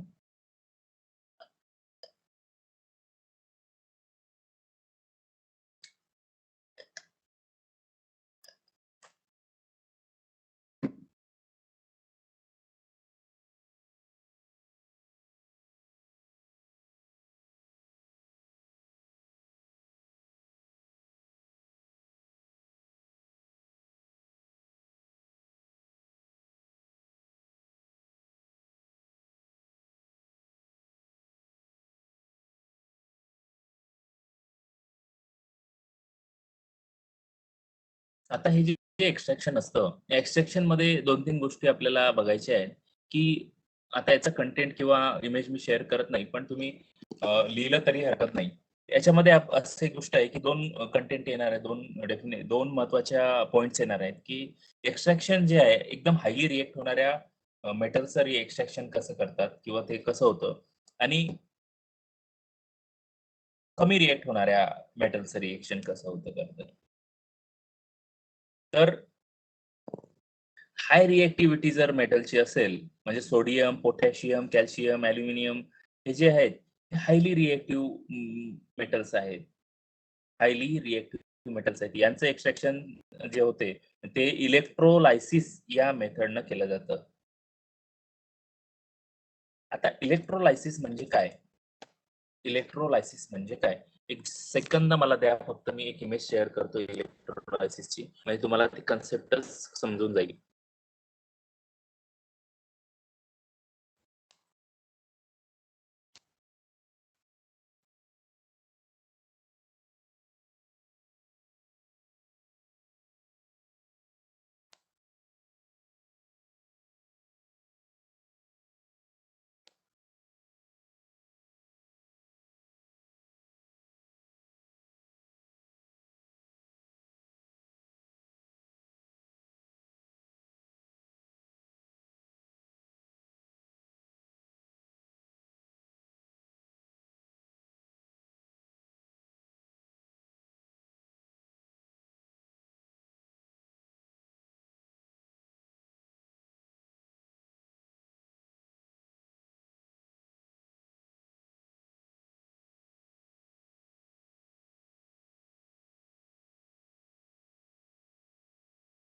त्याच्यामध्ये एक्झॅक्ट आता आपल्याकडे ती हे नाहीये हे, पण हरकत नाही. थोडक्यात सांगायचा प्रयत्न असा की इलेक्ट्रोलायसिस मध्ये नेमकं काय होतं की एक जे इन्स्ट्रुमेंट असतं जे वापरलं जातं इलेक्ट्रोलायसिस मध्ये, त्याच्यामध्ये एका बाजूला पॉझिटिव्ह आणि निगेटिव्हली चार्ज इलेक्ट्रोड जोडले जातात. म्हणजे एका पॉइंटला पॉझिटिव्ह चार्ज, एका पॉइंटला निगेटिव्ह चार्ज आणि त्याच्यामध्ये ते करंट फ्लो केला जातो आणि त्याच्यामुळे काय होतं की ते आयन वरती म्हणजे मेटल वरच्या आयन वरती जो चार्ज असतो आपण बघितलं होतं ॲटम, ॲटॉमिक नंबर, तर तसं ते सेपरेट होऊन जातं आणि त्या प्रोसेसला म्हणतो आपण इलेक्ट्रोलायसिस. म्हणजे हाय रिएक्टिव्हिटी जर मोटर मॉलिक्यूलची किंवा ॲटमची असेल तर त्याला इलेक्ट्रोलायसिसनं सेपरेट करतात, एवढंच आपल्याला लक्षात ठेवायचं या ठिकाणी. त्याच्यानंतर उदाहरणार्थ जर घेतलं आपण ते ॲल्युमिनियम घेतलं, मॅग्नेशियम घेतलं, सोडियम घेतलं, तर याला हाय रिएक्टिव्हिटी असते आणि त्याच्यामुळे ते इलेक्ट्रोलायसिस वापरून त्याचं सेपरेशन केलं जातं. दुसरं असं आहे की एक्सट्रॅक्शन ऑफ मेटल जे असतं ते मीडियम रिएक्टिव्हिटी जर असेल तर त्याचं, तर त्याला रोस्टिंग केलं जातं. म्हणजे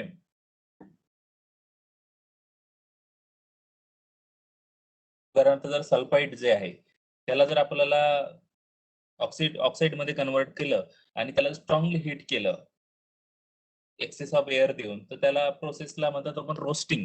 ते रोस्टिंग करू शकतो आपण किंवा कॅल्सिनेशन. तर कार्बन ओट्स जर असतात, स्ट्रॉंगली हीट करतात त्याला कमी हवा देऊन, तर त्याला आपण म्हणतो कॅल्सिनेशन्स. आणि म्हणजे रोस्टिंग किंवा कॅल्सिनेशन या दोनपैकी एका पद्धतीनं मीडियम रिएक्टिव्हिटी असलेल्या मेटल्स आपल्याला मेटल्स कसे मिळवता येतात. उदाहरणार्थ आयर्न झालं. आयर्न मिळवता येतं, कॉपर मिळवता येतं, लीड मिळवता येतं, झिंक जे मिळवता येतं. आता दुसरं आहे एक्सट्रॅक्शन ऑफ मेटल. म्हणजे खूपच लो रिएक्टिव्हिटी आहे. मीडियम झालं, आता खूपच लो रिएक्टिव्हिटी आहे. मग यांचं कसं आहे? आता मर्क्युरी जर असेल, सिल्वर जर असेल, तर यांना आपण काढायचं कसं? तर ते जनरली फ्री स्टेटमध्ये असतात. फ्री स्टेटमध्ये असतात. काही त्यांना फार मोठं करायला लागत नाही. तर ते तसं काढू शकतो आपण त्याला घासून किंवा रस्टिंग करून. हे सगळं झालं मेटलच्या बाबतीत. आता परीक्षेच्या दृष्टीने महत्त्वाचा पुढचा पॉइंट जो येतो, तो की एखादं स्टेनलेस स्टील आहे. मध्ये हा प्रश्न येऊन गेलेला आहे, की अलॉय कसं तयार होते? अलॉय कसं तयार होते? तर त्याच्या संदर्भात आपण 3 कन्सेप्ट बघणार आहोत. तर ते असं असतं, की पहिलं असतं, की गॅल्व्हनायझेशन म्हणजे काय? The process of giving thin coating of zinc. ती झिंकची थिन कोटिंग आयर्न किंवा स्टील वर देण्यासाठी त्याचं कोरोजन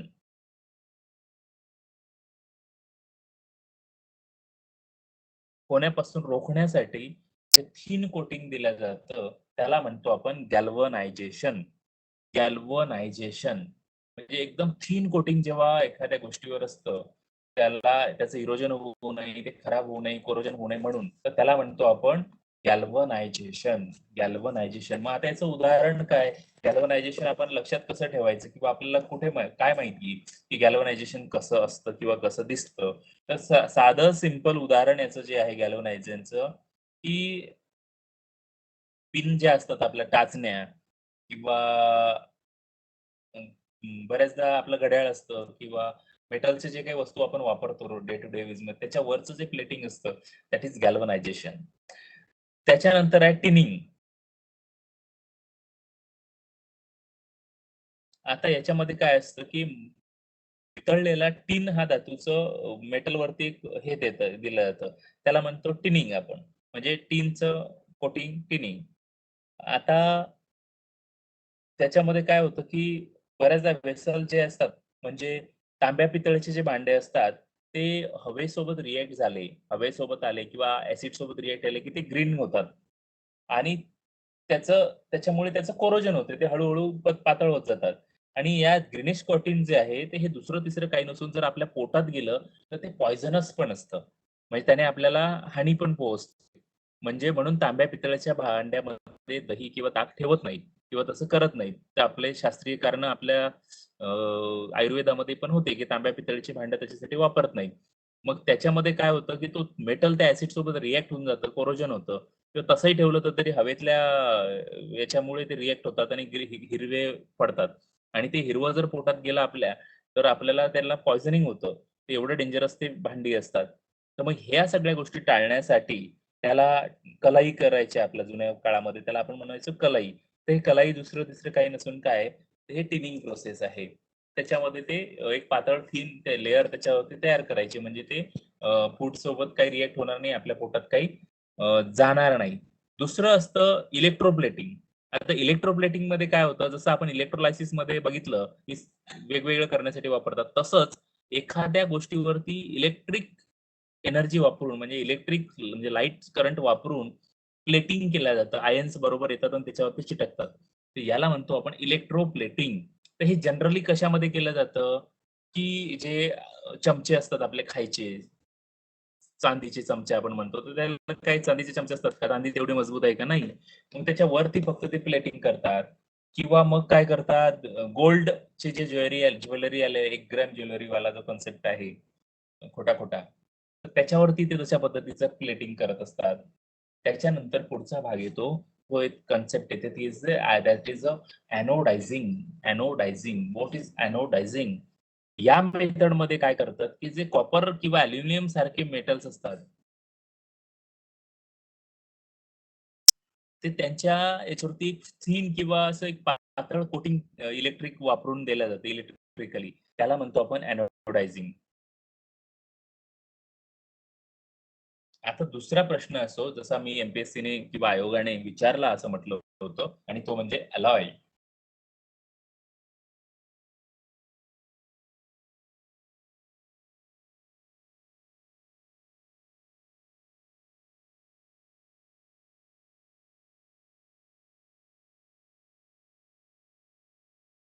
दॅट इज अलॉय. आता अलॉय जे काय असतं, तर homogeneous mixture of 2 or more metals and non metals in a definite proportion. सगळ्यात महत्वाची डेफिनेशन अलॉयची एकच आहे, की एक किंवा एकापेक्षा जास्त मेटल किंवा नॉन मेटल, एक किंवा एकापेक्षा जास्त मेटल किंवा मेटल आणि नॉन मेटल, एक किंवा एकापेक्षा जास्त मेटल किंवा मेटल आणि नॉन मेटल, मेटल आणि नॉन मेटल यांचं विशिष्ट प्रमाणातील विशिष्ट प्रमाणातील मिक्सचर किंवा त्यांचं प्रमाण याचं करून नवीन जो धातू तयार होतो किंवा नवीन जे तयार होईल त्याला म्हणतो आपण अलॉय. मग आपल्या गाड्यांचे जे आता व्हील्स आले ते अलॉय व्हील आलेले आहेत. तर त्या अलॉय व्हीलला नॅचरल मेटलपेक्षा जास्त प्रॉपर्टीज आलेल्या आहेत. जास्त पॉवरफुल ते आलेले आहेत. चाकांचे व्हील, टू व्हीलरचे अलॉय व्हील आपण म्हणतो किंवा गाड्यांना पण आलेले आहेत आता फोर व्हीलर्सला. तर त्याच्यामध्ये उदाहरण घ्यायचं झालं तर स्टेनलेस स्टील जे आपण म्हणतो, तर स्टेनलेस स्टील आपण जे घरात वापरतो, ते काय असतं? किंवा स्टील, तर ते काय असतं आयर्न, निकेल आणि क्रोमियम, कार्बन या सगळ्यांचं एक विशिष्ट प्रमाणात तयार केलेलं मिक्सचर असतं. त्याला आपण म्हणतो स्टेनलेस स्टील. दुसरं आहे की ब्रास ज्याला आपण म्हणतो, म्हणजे ब्रासचं काय असतं? कॉपर आणि झिंक असतं. ब्रॉन्झ काय असतं? कॉपर आणि टिन असतं. आता हा प्रश्न परीक्षेत विचारला गेलेला आहे. याचं कॉम्बिनेशन आणि त्याच्यामधलं कंटेंट याच्या जोड्या लावा आणि त्याचे ए-बी-सी-डी उत्तरमध्ये लिहा. असा प्रश्न विचारला गेलेला आहे. त्यामुळे हा प्रश्न लक्षात ठेवायचा की कॉपर आणि झिंक, ब्रास, कॉपर आणि टिन, ब्रॉन्झ, स्टेनलेस स्टीलमध्ये काय असतं? Iron, nickel, chromium, carbon. Iron, nickel आणि chromium, carbon. Iron, nickel, chromium, carbon 4 गोष्टी त्याच्यामध्ये आहेत स्टेनलेस स्टीलमध्ये. आयर्न, निकेल, क्रोमियम आणि कार्बन याच्यापासून स्टेनलेस स्टील तयार होतो. आता यातला एक जरी घटक बदलला, म्हणजे तिन्ही करेक्ट लिहिले आणि एका ह्याच्यात लिहिलं, एका ह्याच्यात कार्बनच्या ठिकाणी ऑक्सिजन टाकलं किंवा अजून काहीतरी टाकलं किंवा एक कमीच करून टाकला, 3च लिहिले आणि याचे 3 स्टेटमेंट दिले आणि म्हटलं A is correct, B is correct आणि ऑल आर करेक्ट आणि सगळेच इनकरेक्ट. झाला प्रश्न तयार. तर अशा पद्धतीने ते विचारत असतात. आयोग असा त्याने प्रश्न तयार होत असतात. असं झालं हे सगळं या बाबतीत. दुसरी गोष्ट आहे की मेटलच्या बाबतीत जेव्हा लास्ट पॉइंट मेटल इथे संपणार आहे एका मिनिटात. तर मेटलच्या बाबतीतला लास्ट पॉइंट असा आहे की ज्यावेळेस आपण म्हणतो की प्युअर एखादं मेटल असतं. एखादं मेटल जेव्हा प्युअर असतं, तर ते प्युअर जेव्हा आपण मेटल म्हणतो, तर त्या मेटलला प्युअर त्याच्या प्रॉपर्टीज असतात आणि त्या प्युअर मेटलचा ॲज युजुअल तसाच्या तसा यूज हा प्रॅक्टिकली फार कमी गोष्टीमध्ये होतो आणि तसा होत नसल्यामुळे त्याच्यामध्ये काहीतरी मिक्स केलं जातं आणि मिक्स करून वेगळ्या गोष्टी बनवल्या जातात, म्हणजे इंडस्ट्रियल लेव्हलवरती. म्हणून त्याला म्हणजे त्याच्या प्युअर नेचरमध्ये ते फार युजफुल नसतंच. जसं ज्याला ते मिक्स करून वापरू शकतात. आता याचं उदाहरण जर घेतलं आपण तर सोनं. म्हणजे एकदम प्युअर शुद्ध सोनं जर घेतलं तर ते असतं 24 कॅरेट आणि ते खूप सॉफ्ट असतं. त्याच्यामुळे त्याच्यापासून जर आपल्याला एखादं म्हणजे काहीतरी आभूषणं बनवायची असतील, तर ते आपल्याला डिफिकल्ट जाईल त्याला बनवायला. कारण बनवलं तरी ते टिकणार नाही. त्याचा शेप तसा राहणार नाही. मग काय करतात, की त्याच्यामध्ये त्याला अलॉय तयार केला जातं कॉपर सोबत किंवा सिल्वर सोबत.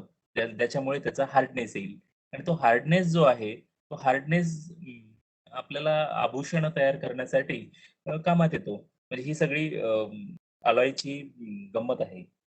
जनरली काय होतं, की आपण म्हणजे आपल्या भारतामध्ये आपण 22 कॅरेट गोल्ड जे असतं ते असं आभूषणं बनवण्यासाठी वापरलं जातं. पण 24 कॅरेट गोल्ड हे आपल्याला आभूषणं बनवायला उपयोगात येत नाही. कारण त्याच्यामध्ये परत असं असतं, की ते डेफिनिशन प्रमाणे जर गेलं तर तोच प्रॉब्लेम येतो, की त्याच्यामध्ये आपल्याला आभूषणं बनवली तरी ते किती कमकुवत होतील हा प्रश्न निर्माण होतो. ते मजबूत सण झाले पाहिजे. नाहीतर असं एखादं मंगळसूत्र बनवलं आणि रात्री झोपलं मंगळसूत्र चपलं. असा प्रकार नको व्हायला. तर that that makes a sense. त्याच्यामुळे ते तसं बनवायला लागतं. आता प्रश्न येतो, की सोन्याचा जर आपण विचार केला, तर प्युअर गोल्ड जे कसं मोजतात, तर पहिलं तर सोनं हे कॅरेटमध्ये मोजतात. दुसरं आहे, की 24 कॅरेट सोनं म्हणजे काय, की 100% प्युअर गोल्ड. 24% कॅरेट म्हणजे काय, की 100% प्युअर गोल्ड. 24 कॅरेट गोल्ड म्हणजे 100% प्युअर गोल्ड. म्हणजे त्याच्यामध्ये कुठलीही इम्प्युरिटी नाहीये किंवा कुठलाही अलॉय त्याच्यामध्ये नाहीये. आता जर त्याला आपण 24 वरून 22 वर आणलं, तर म्हणजे काय होईल, 8% त्याच्यामध्ये आपण दुसरं मेटल टाकणार. 8% म्हणजे 92% गोल्ड आणि इतर 8%. ते जर आपण 18% केलं, म्हणजे काय 22 कॅरेट केलं तर 92% गोल्ड असते. पण 18 कॅरेट जर केलं तर 75% गोल्ड आणि 25% त्याच्यामध्ये दुसरा मेटल असणार आहे. तर हे सगळं त्याचं प्रपोर्शन झालं आणि या सगळ्या याला म्हणतात आपण 24 कॅरेट सोने. आता पुढचा मुद्दा आपला असा आहे, पुढचं युनिट आपलं असं आहे, ज्याचं नाव आहे आपलं, की कार्बन्स. What is carbon? अब हमें सीखना है कार्बन क्या होता है. तो ये जे कार्बन आहे, या कार्बनवर आपल्याला फोकस करायचा आहे. ते कार्बन दिसतं जे असतं, ते दिसतं छोटं, वाटतं छोटं, पण बऱ्यापैकी खूप महत्वाचं आणि अत्यंत उपयोगात असणारं हे कार्बन असतं. तर स्क्रीनवर शेअर केलेली इमेज माझ्या तमाम मित्रांना दिसतंय आदरणीय, तर मला फक्त एक थंब द्या. ओके. सो नाऊ आपण शिकणार आहोत कार्बन. तर कार्बन म्हणजे काय किंवा कार्बन कशासाठी वापरतात? कार्बन म्हणजे काळा, कार्बन म्हणजे असं तसं हे सगळं काही कामाचं नाही. मग आपल्याला शिकायचं काय आहे? तर कार्बन नेमकं कसं असतं? तर कार्बनचा ॲटॉमिक नंबर काय? कार्बनचा मास नंबर काय? कार्बन दिसते कसं? कार्बनमध्ये बॉन्ड किती असतात? तर हे सगळं आपल्याला शिकायचं आहे. तर या स्पेशल कार्बनवरती स्पेशल केमिस्ट्री तयार होते आणि त्याला कार्बनीय संयुग असं म्हणतात. अकार्बनीय आणि कार्बनीय संयुगे असं मराठीमध्ये म्हणतात. तर आपल्याला हे शिकायचं आहे. याच्यामध्ये आपल्याला बेसिक गोष्टी बघायच्या आहेत. जगामध्ये जेवढ्या काही गोष्टी आहेत, म्हणजे त्याच्यातल्या सगळ्यात जास्त गोष्टी जर किंवा वस्तू कशाने बनलेल्या असतील, तर त्या बनतात कार्बनने.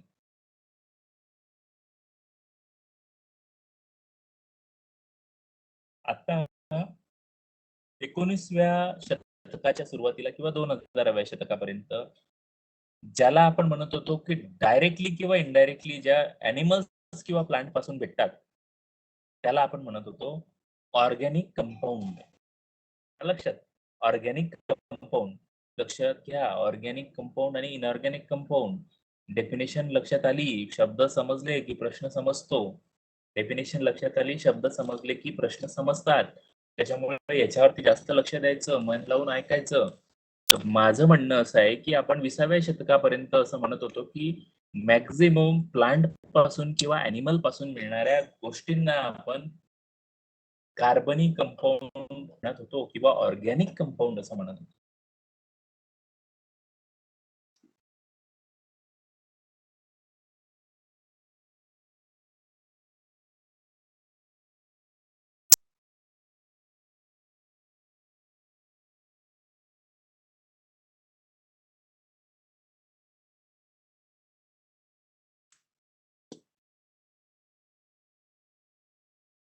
त्याला आपण म्हणत होतो कार्बनी कंपाउंड. तर आता मला एक गोष्ट म्हणजे ही सांगायची आहे, की या ऑर्गॅनिक कंपाउंड्सला आपल्याला जर समजायचं असेल, तर आपल्याला कार्बन म्हणजे सी समजणं गरजेचं आहे. आणि याच्यावरनं आपण जसं म्हटलं, की जगातल्या बऱ्यापैकी गोष्टी ह्या कार्बनने बनलेल्या असतात. मग आता ऑर्गॅनिक कंपाउंड जे असतात, म्हणजे कंपाउंड जे असतात, जे मिनरल्स पासून भेटतात. जे कंपाउंड्स मिनरल्स पासून भेटतात. लक्षात घ्यायचंय, जे कंपाउंड मिनरल्स पासून भेटल्या जातात, त्यांना आपण म्हणतो non organic compound. Non organic compound. Those compound जे आपण मिनरल्स पासून मिळवतो, त्याला आपण म्हणतो नॉन ऑर्गॅनिक कंपाउंड्स. मग ऑर्गॅनिक कंपाउंड कशापासून मिळतात? म्हणजे ऑर्गॅनिक आणि इनऑर्गॅनिक किंवा ऑर्गॅनिक किंवा नॉन ऑर्गॅनिक असं शब्द सोपं. ऑर्गॅनिक, नॉन ऑर्गॅनिक म्हणजे प्राण किंवा ॲनिमल पासून मिळणारे ऑर्गॅनिक आहेत आणि प्लांट किंवा ॲनिमल पासून न मिळणारे हे ऑर्गॅनिक नाहीयेत. म्हणजे काय नॉन ऑर्गॅनिक आहेत, असं आपल्याला म्हणायचं आहे. तर ऑर्गॅनिक कंपाउंड जे आहेत, ते नेहमी प्लांट किंवा झाडापासून मिळतात आणि हे जे आहे अ, हे आपल्याला ओल्लेर नावाचे जे सायंटिस्ट आहेत, WOHLER ओल्लेर यांनी प्रूव्ह केलं होतं. मग आता आपल्याला असं पण बघायचं आहे, की इनऑर्गॅनिक कंपाउंड जे आहेत, तर तयार करू सिंथेसाइज करता येतात का? तर हो, हे पण बरोबर आहे.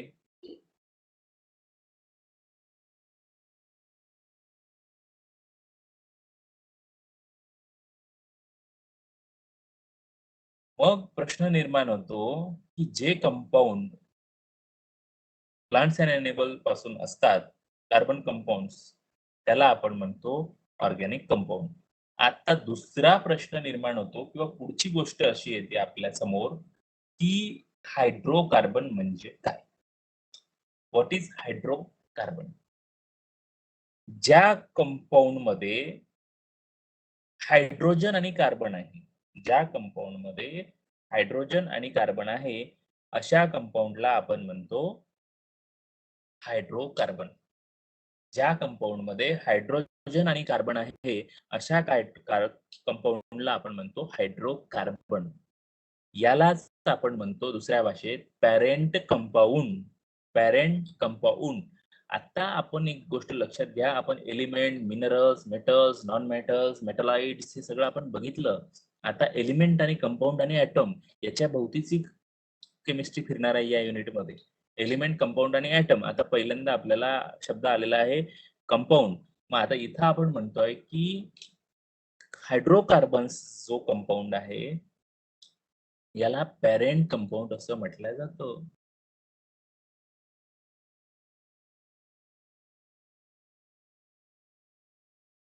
बरोबर. मग आता जर आपण बघितलं की कार्बन जो आहे याच्यामध्ये आणि हायड्रोजन मध्ये बॉन्ड असतील, मग या बॉन्ड नुसार कोणता बॉन्ड आहे ते आपल्याला बघायचं आहे.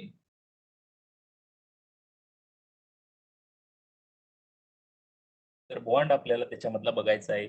तर तो बॉन्ड असतो covalent bond between the carbon आणि हायड्रोजन. कोव्हॅलंट आणि हायड्रोजनचा बॉन्ड कोव्हॅलंट. मग दुसरं कार्बन कार्बन, जर दोन कार्बन एकत्र आले तर त्याच्यामध्ये कुठला बॉन्ड तयार होईल? सिंगल बॉन्ड असेल, एक असेल तर सिंगल बॉन्ड, दोन असतील तर डबल बॉन्ड, तीन असेल तर ट्रिपल बॉन्ड. तर बॉन्ड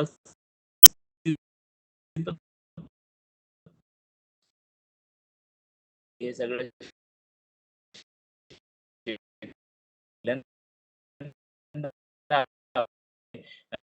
आणि ती दुसरी काही नसून कार्बन याचं पिरियॉडिक टेबल मध्ये काय काय पोझिशन वरती आहे, त्याला काय पद मिळालेलं आहे तिकडे? तर तिकडे पिरियॉडिक टेबल मध्ये हा सेकंड पिरियड मध्ये येतो. बी बखनोनी ना मगल सिपस कलर कक्का असं जर वाचलं याची पहिला पिरियड एल बी बखनोपने ना मगल सिपस कलर कक्का, म्हणजे सेकंड पिरियड मध्ये हा कार्बन आहे. त्याचा ऍटॉमिक नंबर जर बघितला आपण तर तो आहे 6. ऍटॉमिक वेट जर बघितला आपण म्हणजे वर बाजूला 12, खालच्या बाजूला 6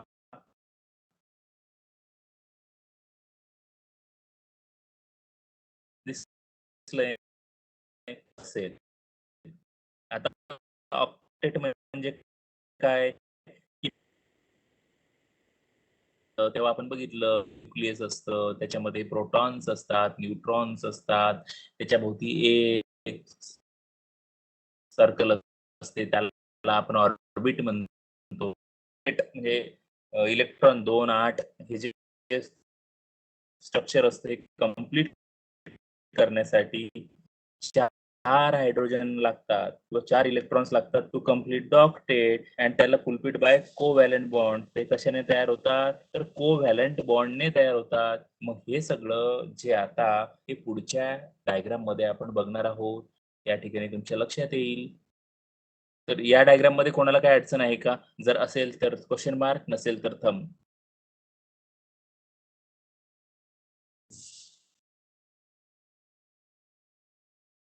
नसेल तर थंब. ओके. ऍटॉमिक नंबर कार्बनचा 6 आहे.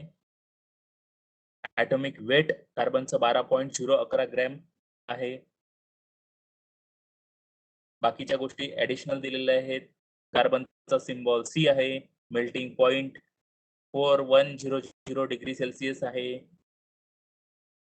Melting point. इलेक्ट्रॉनिक कॉन्फिगरेशन दिलेलं आहे खाली. सध्या आपल्याला इलेक्ट्रॉनिक कॉन्फिगरेशनचं काम नाही, ती परीक्षेत येत नाही, त्याच्या फंदात पडायचं नाही. ऍटॉमिक नंबर कार्बनचा 6 आहे. 4 बॉन्ड बनवतो. बॉन्ड कुठले बनवतो? तर कोव्हॅलंट बॉन्ड बनवतो. कोणासोबत बनवणार आहे? हायड्रोजन सोबत बनवणार आहे. हायड्रोकार्बन असं आपण म्हटलेलं आहे, म्हणजे हायड्रोजन आणि कार्बन आहे. इतकी कन्सेप्ट इथं समजली का? समजली असेल तर पुढे जातो.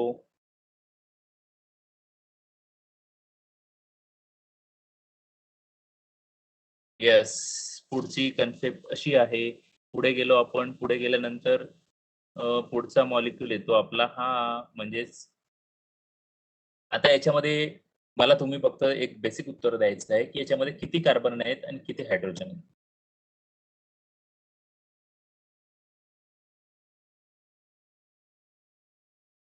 मोजून सांगायचंय.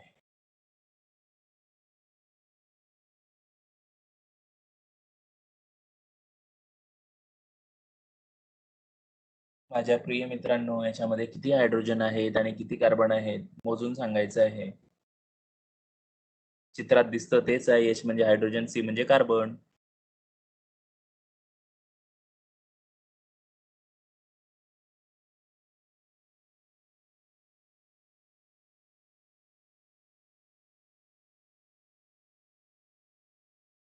C6H correct.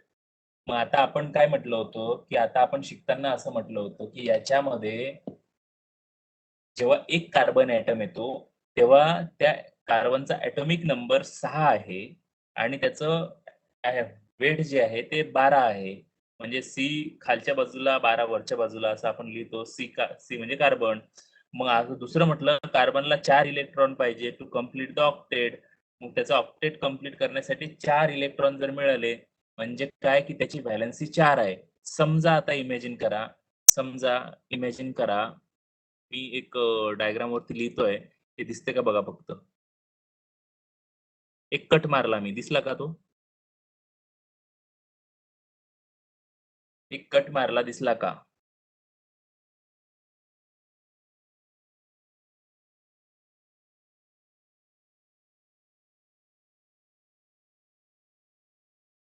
Yes, yes, yes. Good.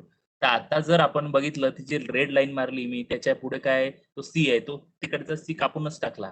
तर एक कार्बन जर घेतला आपण समजा एकच कार्बन ॲटम घेतला तर त्याला 4 हायड्रोजन जॉइन झालेले आहेत. 4 हायड्रोजन जॉइन झाले आणि त्याच्यामध्ये एकच आडवी रेष आहे. एक कार्बनच्या भोवती. म्हणजे काय झालेलं आहे ते, की ते सिंगल बॉन्डने 4 हायड्रोजन कार्बनला चिकटलेले आहेत. सिंगल बॉन्डने 4 हायड्रोजन कार्बनला चिकटलेले आहेत. तर याला म्हणतो आपण मिथेन. काय म्हणतो आपण? मिथेन. सिंगल हायड्रोजनला त्याला मध्ये सी 1, 2, 3, 4.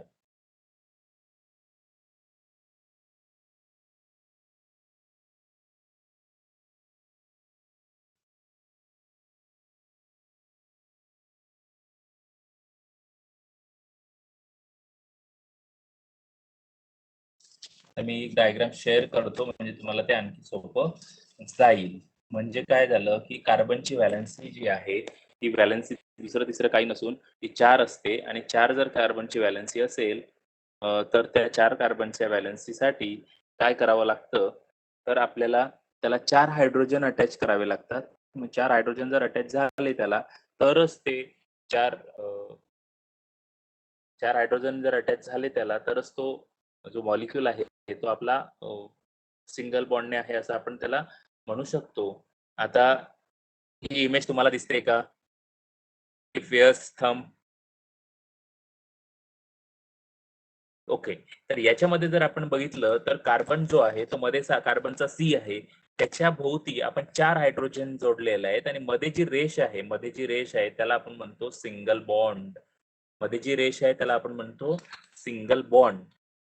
आलं लक्षात? तर हा मॉलिक्यूल कुठला आहे? मिथेन. M-E-T-H-A-N-E methane. याला म्हणतो आपण सिंगल बॉन्ड.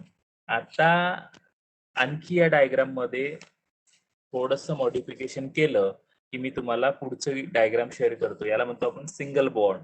आता दुसरी गोष्ट आहे, की या बॉन्डचे जे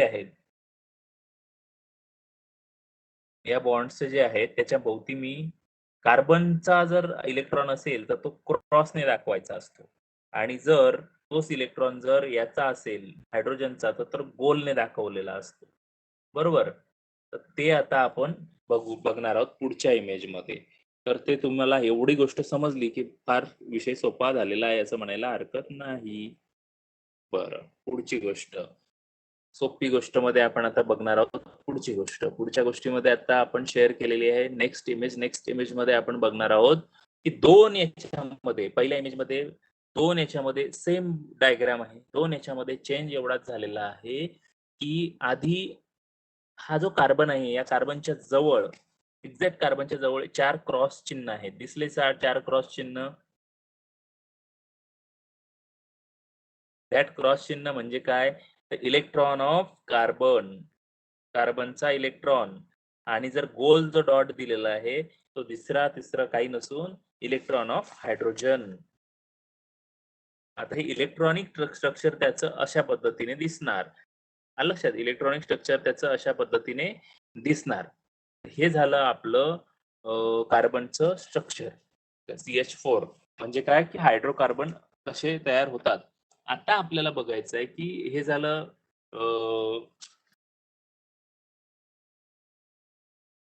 हायड्रोकार्बनच्या बाबतीत. तर काय आपण म्हणजे यांना पूर्ण असं स्पेशल याचं जगच आहे.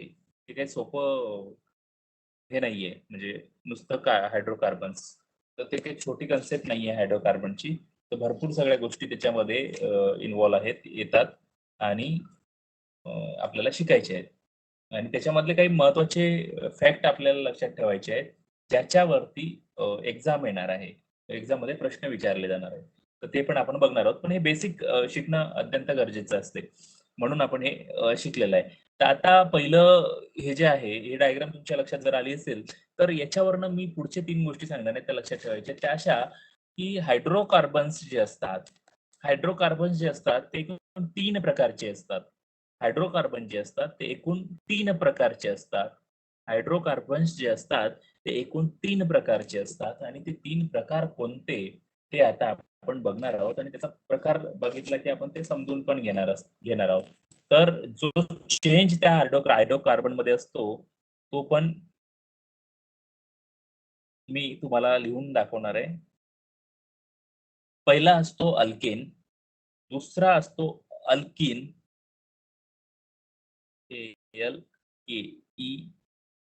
ALKENE, आणि तिसरा असतो अल्काईन, ALKYNE.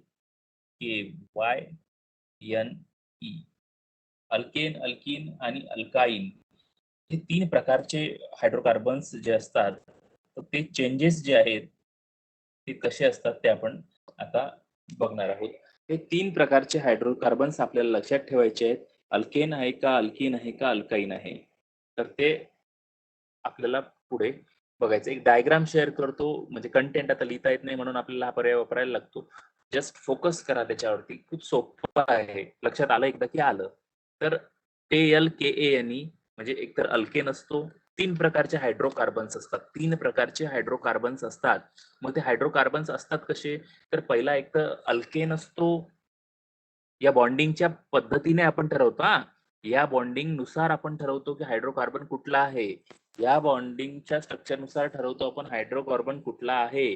त्याच्यामध्ये जर बॉन्ड कुठला आहे तो, त्याच्यानंतर सिंगल बॉन्ड आहे का, डबल बॉन्ड आहे का, ट्रिपल बॉन्ड आहे, हे आपण ठरवणार आहोत. जसं जसं पुढे जाऊ तसं तसं ही इमेज आणखी क्लिअर होत जाईल, त्याच्यातनं आणखी समजत जाईल. आणि once you learn this basic, शाळेतला आहे, खूप सोपं आहे, फक्त थोडं लॉजिक लावायचं. म्हणजे जर ALKANE असेल तर काय, ALKENE असेल तर काय, ALKYNE असेल तर काय, तर अल्केन, अल्कीन, अल्काइन्स असे सगळ्या गोष्टी आहेत. आता काय करायचं आहे आपल्याला, याच्यावरनं लक्षात ठेवायचं की याच्यामध्ये कुठला बॉन्ड असणार आहे. तर मी आता हे जर याच्या पुढची इमेज शेअर करतो म्हणजे तुम्हाला लक्षात येईल. पुढच्या इमेजमध्ये लक्षात येईल तुमच्या की नेमकं काय असतं. तेवढं जर लक्षात आलं आपल्या, तर आज आपण मॅच जिंकलो असं म्हणायला हरकत नाही. तर आपल्याला एनीहाऊ मॅच जिंकायची आहे. सो पुढचा कंटेंट आपला असा आहे की हे. तर आता याच डायग्राम मध्ये थोडी सुधारणा करून पुढे फळ्यावर आता असं आलेलं आहे, आपल्या स्क्रीनवर आपल्या समोर असं आलेलं आहे की अल्कीन आणि अल्काईन याच्यामध्ये जो बॉन्ड असतो 2 याच्यामध्ये, हा जो एक प्रकार आहे. याच्यानंतर कार्बन आणि कार्बन मधला जो बॉन्ड असणार, त्याच्यामध्ये कुठला बॉन्ड आहे, म्हणजे कार्बन टू हायड्रोजन हा सिंगल बॉन्ड असणार आहे, कोव्हॅलंट. पण कार्बन टू कार्बन कुठला बॉन्ड असणार आहे, that bond will determine the type of the hydrocarbon. त्या बॉन्डच्या नुसार कुठल्या प्रकारचा हायड्रोकार्बन आपल्याकडे आहे हे ठरवल्या जाणार आहे. आणि तो हायड्रोकार्बन आपण कसा ठरवायचा, तर तेच आपण फळ्यावर बघितलेलं आहे. तर अल्केन जर असेल तर त्याच्यामध्ये एकच रेष आहे, रेड लाईन. तर ते अल्केन असतं. जर ALKENESC अल्कीन असेल तर त्याच्यामध्ये 2 रेषा आहेत म्हणजे 2 बॉन्ड असतात. जर अल्काईन असेल तर त्याच्यामध्ये 3 रेषा आहेत म्हणजे 3 बॉन्ड असतात. म्हणजे काय, तर बॉन्ड जो आहे त्याच्यामधला तो डिटरमाइन करतो की आपला हायड्रोकार्बन कोणता आहे. हायड्रोकार्बन कोणता आहे. आता परत बेसिक डेफिनेशन वरती मी येतो. याच्यामध्ये मला तुम्ही सांगायचं आहे की 2 कार्बन मध्ये सिंगल बॉन्ड आहे का डबल बॉन्ड आहे. बस सिंगल असेल तर यस, डबल असेल तर सिंगल असेल तर 1, डबल असेल तर 2. आन्सर करा फास्ट. येस, एकच उत्तर आलेलं आहे. अतिशय कार्यकर्ता हा कामाचा दिसतोय. व्यवस्थित म्हणजे हरकत नाही. तर याच्यामध्ये सिंगल बॉन्ड आहे. मग उत्तर आलेलं आहे, पण चुकीचं उत्तर आलेलं आहे. कार्बन आणि कार्बन याच्यामध्ये कुठला बॉन्ड आहे असा मी प्रश्न विचारलेला आहे. तर कार्बन आणि कार्बनच्या मध्ये तिथं मी आता थोडंसं हायलाइट करण्याचा प्रयत्न करतो स्क्रीनवरती. तर हे जे गोल आहे या गोलच्या आतमध्ये जो बॉन्ड दिसतोय स्क्रीनमध्ये, that bond is a single bond. आणि जर सिंगल बॉन्ड असेल तर आपण म्हटलेलं आहे आतापर्यंत की त्याला अल्केन असं म्हणतो. ALKANE अल्केन असं म्हणतो आपण. ALKANE अल्केन असं म्हणतो आपण. किती लोकांना समजलं? ज्यांना समजलं त्यांनी फक्त एक थंब द्या. ज्यांना नाही समजलं त्यांच्यासाठी परत सांगतो. जर कार्बन आणि कार्बन मध्ये हायड्रोकार्बन म्हणजे हायड्रोजन आणि कार्बन या 2 गोष्टी मिळून बनलेल्या पदार्थांना हायड्रोकार्बन्स असं म्हणतात. मग या दोघांपासून बनलेला जर हायड्रोकार्बन असेल तर त्याच्यामध्ये 2 प्रकारचे बॉन्ड असतील. एक तर हायड्रोजन आणि कार्बन मध्ये बॉन्ड असेल आणि दुसरा बॉन्ड जो असेल तो कार्बन आणि कार्बन मध्ये असेल. चैन तयार झाली की एक कार्बन दुसरा कार्बन. बरोबर.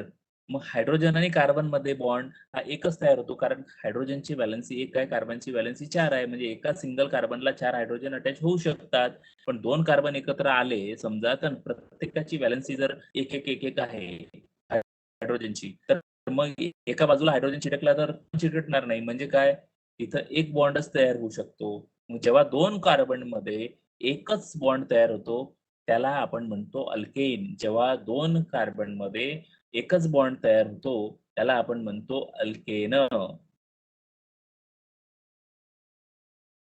लक्षात, जेव्हा 2 कार्बन मध्ये एकच बॉन्ड तयार होतो त्याला म्हणतो आपण अल्केन. इथपर्यंत किती लोकांना समजलं? ज्या लोकांना समजलं त्यांनी एकदा थंब करा म्हणजे मी पुढे सरकतो. मेरे प्यारे दोस्तों, भाइयों और बहनों, आपका थंब मेरे लिए मोटिवेशन का काम करता है.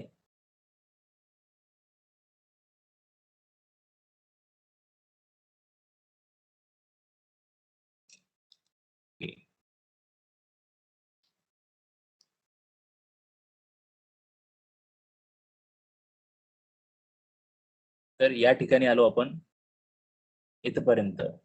ठीक आहे. तर आता पुढचा विषय असा आहे की जर या कार्बनमध्ये जर 2 बॉन्ड असतील तर मग काय म्हणायचं? त्याला काय म्हणायचं ना? आता हे कार्बन आहे. बरोबर आहे. आपण म्हणतो की कार्बनची व्हॅलन्सी 4 आहे. मग कार्बनची व्हॅलन्सी 4 आहे म्हणजे काय करणार? कार्बन 4 बॉन्ड तयार करणार. मग यातला कोणताही कार्बन बघा तुम्ही, त्याने बरोबर 4 बॉन्ड तयार झालेले आहेत त्याचे. 2 हायड्रोजन आहेत दोन्ही कार्बनला आणि मध्ये डबल बॉन्ड आहे. म्हणजे टोटल 4 बॉन्ड त्याचे तयार झालेले आहेत. किती लोकांना दिसलं 4 बॉन्ड? जिनको दिखा नहीं, वो आँखें खोल के देखो. सब तुम्हारे सामने है. जहाँ जाओ वहाँ पे हाइड्रोकार्बन है और ये हाइड्रोकार्बन हमारी जिंदगी है, ऑर्गेनिक कंपाउंड है और इसको हमें स्टडी करना पड़ेगा, इच्छा हो या ना हो. Yes, very good. अभी हमारे बच्चे बहुत ही स्पीड से काम कर रहे हैं. अगर कार्बन कार्बन में डबल बॉन्ड होता है, कार्बन कार्बन में सिंगल बॉन्ड होता है, कार्बन कार्बन में ट्रिपल बॉन्ड होता है, तो उसके हिसाब से इस हायड्रोकार्बन का क्लासिफिकेशन किया गया आहे. या सगळ्या बेसिसवरती हायड्रोकार्बनचं वर्गीकरण करण्यात आलेलं आहे. हायड्रोकार्बन म्हणजे ज्याच्यामध्ये हायड्रोजन आणि कार्बन असतो त्याला हायड्रोकार्बन असं म्हणतात साध्या भाषेत मराठीमध्ये. आणि कार्बन हा 4च बॉन्ड तयार करू शकतो आणि हायड्रोजनची व्हॅलन्सी एकच आहे. तो एकच बॉन्ड तयार करू शकतो. ही गोष्ट आपल्याला लक्षात ठेवायची. ही गोष्ट आपल्याला कुठून मिळते तर पिरियॉडिक टेबल मधनं मिळते. आता पुढचा प्रश्न असा आहे माझा, की जर एक बॉन्ड तयार केला असेल तर त्याला आपण ALKANE अल्केन म्हणतो. जर त्याने 2 बॉन्ड तयार केले असतील तर ALKENE अल्कीन असं म्हणतो. आता दुसऱ्या या उदाहरणात आपल्या कार्बनने 2 बॉन्ड तयार केले म्हणून हे काय आहे ALKENE म्हणजे काय असेल ALKA च्या ठिकाणी आपल्या इथं एच्या ठिकाणी आपल्या इथं काय आलेलं आहे ई आलेला आहे म्हणजे अल्केन जो होता त्याच्या ठिकाणी आता अल्किन झालेला आहे. इथपर्यंत तुम्हाला समजलं असं मी गृहीत धरतो. आता पुढचा जो इमेज आहे पुढची जी इमेज आहे आपली दॅट इमेज शोज दॅट की या कार्बन मध्ये जर 2 पेक्षा जास्त बॉन्ड असतील तर आता त्याला आपण म्हणतो अल्काइन्स. त्याला आपण म्हणतो अल्काइन्स. आता if you see the both the carbon atoms are attach by triple bond. म्हणजे काय झालं की इथे आपल्या कार्बन मध्ये 3 बॉन्ड आहेत. एक बॉन्ड नाहीये, 2 बॉन्ड नाहीये, तर चक्क 3 बॉन्ड आहेत. If there is a triple bond then we will call it as alkynes. जर तिथे 3 बॉन्ड असतील तर त्याला आपण अल्काइन्स म्हणतो. जर तिथे 3 बॉन्ड्स असतील तर त्याला आपण अल्काइन्स म्हणतो. अगर 2 कार्बन के बीच में एक नहीं दो नहीं पूरे 3 बॉन्ड अगर होते हैं तो उसे हम अल्काइन्स बोलते हैं. So that will be the alkynes. म्हणजे आता आपल्या लक्षात आलं असेल की जर कार्बनच्या मध्ये असलेल्या बॉन्डनुसार हायड्रोकार्बनचं वर्गीकरण हे 3 पद्धतीने करता येतं. एक तो अल्केन आहे का, दुसरं तो अल्कीन आहे का आणि तिसरं तो अल्काईन आहे का. अल्केन, अल्कीन, अल्काईन असं त्याचं क्लासिफिकेशन आपण करत असतो ऑन द बेसिस ऑफ दोघांच्या मधलं बॉन्ड कुठल्या प्रकारचा आहे. सिंपल गोष्ट ही हायड्रोकार्बनची आहे. आलं लक्षात? इथपर्यंत कोणाला काही कन्फ्युजन आहे असं मला वाटत नाही. तर इथपर्यंत कोणाला कन्फ्युजन आहे असं मला वाटत नाही. पण हे सगळं सुरू करण्याच्या आधी आणखी 2 महत्त्वाच्या गोष्टी आपल्याला शिकायच्या आहेत. त्या 2 गोष्टी अशा आहेत की सॅच्युरेटेड हायड्रोकार्बन आणि अनसॅच्युरेटेड हायड्रोकार्बन. साध्या शब्दामध्ये जर त्याला सांगायचं झालं तर कसं सांगणार की एखादा पोट भरलेला हायड्रोकार्बन आणि अतृप्त आत्मा. हायड्रोकार्बनचा अतृप्त आत्मा आणि तृप्त आत्मा या दोघांना आपण म्हणतो सॅच्युरेटेड. हे सगळं सायंटिफिक डेफिनेशन नाही तृप्त आणि अतृप्तची. तुम्हाला समजण्यासाठी आणि जस्ट फक्त कन्सेप्ट लक्षात येण्यासाठी आपण त्याला थोडंसं तृप्त आणि अतृप्त आत्मा असं म्हणूया. तर हायड्रोकार्बनचा जर तृप्त आत्मा असेल तर त्याला आपण म्हणतो सॅच्युरेटेड हायड्रोकार्बन. हायड्रोकार्बनचा आता स्क्रीनवर बघू नका, माझ्या कानावर लक्ष म्हणजे माझ्या बोलण्यावर लक्ष ठेवा, कारण स्क्रीनवर मी पुढची स्क्रीन शेअर करून ठेवलेली आहे. जर हायड्रोकार्बन मध्ये जर एखादा बॉन्ड म्हणजे अतृप्त हायड्रोकार्बन असेल तर त्याला अनसॅच्युरेटेड असं म्हणतो. अनसॅच्युरेटेड सॅच्युरेटेड आणि unsaturated. Saturated SATURATED saturated is equal to single bond.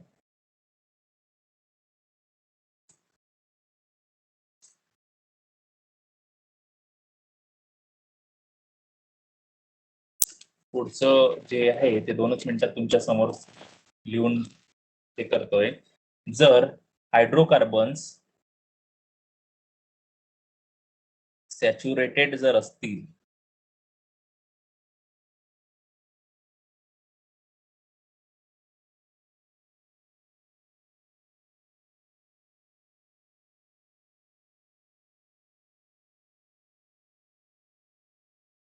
सगळे जे अल्केन्स आहेत आपले सगळे अल्केन्स आहेत म्हणजे कोणते जे आपले सिंगल बॉन्ड वाले आहेत लिहिण्याच्या फंदात पडत नाही.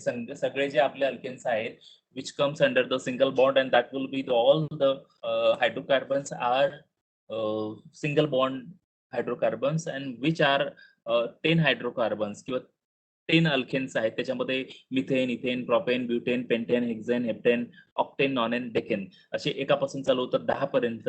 तर हे सगळे जे आहेत हे अल्केन जे आहेत हे सिंगल बॉन्डने तयार झालेले आहेत आणि because of that single bond सगळ्या बॉन्ड सॅटिस्फाईड झालेले आहे. कोणी अतृप्त त्याच्यात आत्मा नाहीये आणि या सगळ्या याला म्हणतो आपण सॅच्युरेटेड हायड्रोकार्बन. पण असं असतं की जेव्हा हायड्रोकार्बन ज्याला डबल बॉन्ड किंवा ट्रिपल बॉन्ड आहे, 2 बॉन्ड किंवा 3 बॉन्ड आहेत, 2 किंवा 3 बॉन्ड असलेले हायड्रोकार्बन्स आहे, त्याच्यामध्ये जे काय असतं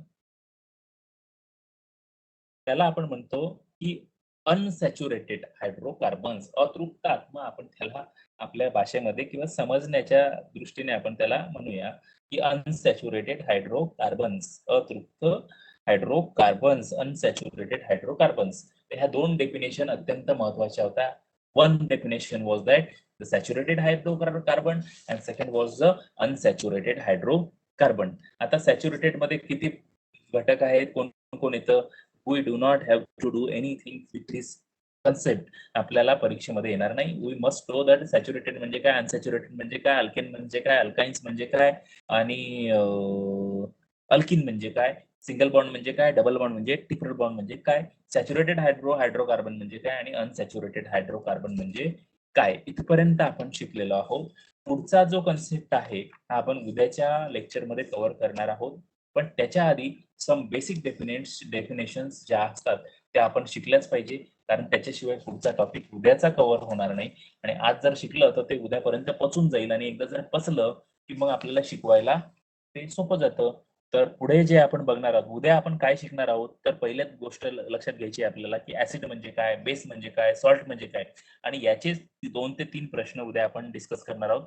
त्याच्यानंतर महत्वाचा भाग आपण आहे की केमिकल रिएक्शन म्हणजे काय असते, how chemical reaction takes place, कशी तयार होते, त्याला काय काय गोष्टी लागतात ते आपण बघणार आहोत. त्याच्यानंतर बघणार आहोत की न्यूक्लिअर जे रिएक्शन असते, गॅमा रे, अल्फा रे किंवा बाकीच्या न्यूक्लिअर फिजन, फ्युजन, हे सगळं बघणार आहोत. रेडिओ ऍक्टिव्हिटी जे आहे ते बघणार आहोत आपण, आणि बाकीचं थोडंफार उरलेलं केमिस्ट्री जे असेल ते. असं उद्या आपलं केमिस्ट्री संपणार आहे. प्रोबॅबली 2 तासात जर नाही संपलं तर 2.5 तास लागू शकतात उद्या. तर आपण उद्या ते संपवणार, एनी हाऊ संपणार आहे, कारण परीक्षेच्या दृष्टीने हे महत्वाचे टॉपिक आहेत. असं कन्सिडर करून आपण उद्या ते एनी हाऊ केमिस्ट्री एंड करणार आहेत. राहिलेला फिजिक्सचा भाग तो आता कसं कधी होतो आपण ते ठरवू. तर तो भाग वेगळा आहे. आता आपण इथपर्यंत आलो. त्याच्यानंतर आता येऊयात स्क्रीनवरती, फोकस करा जरा.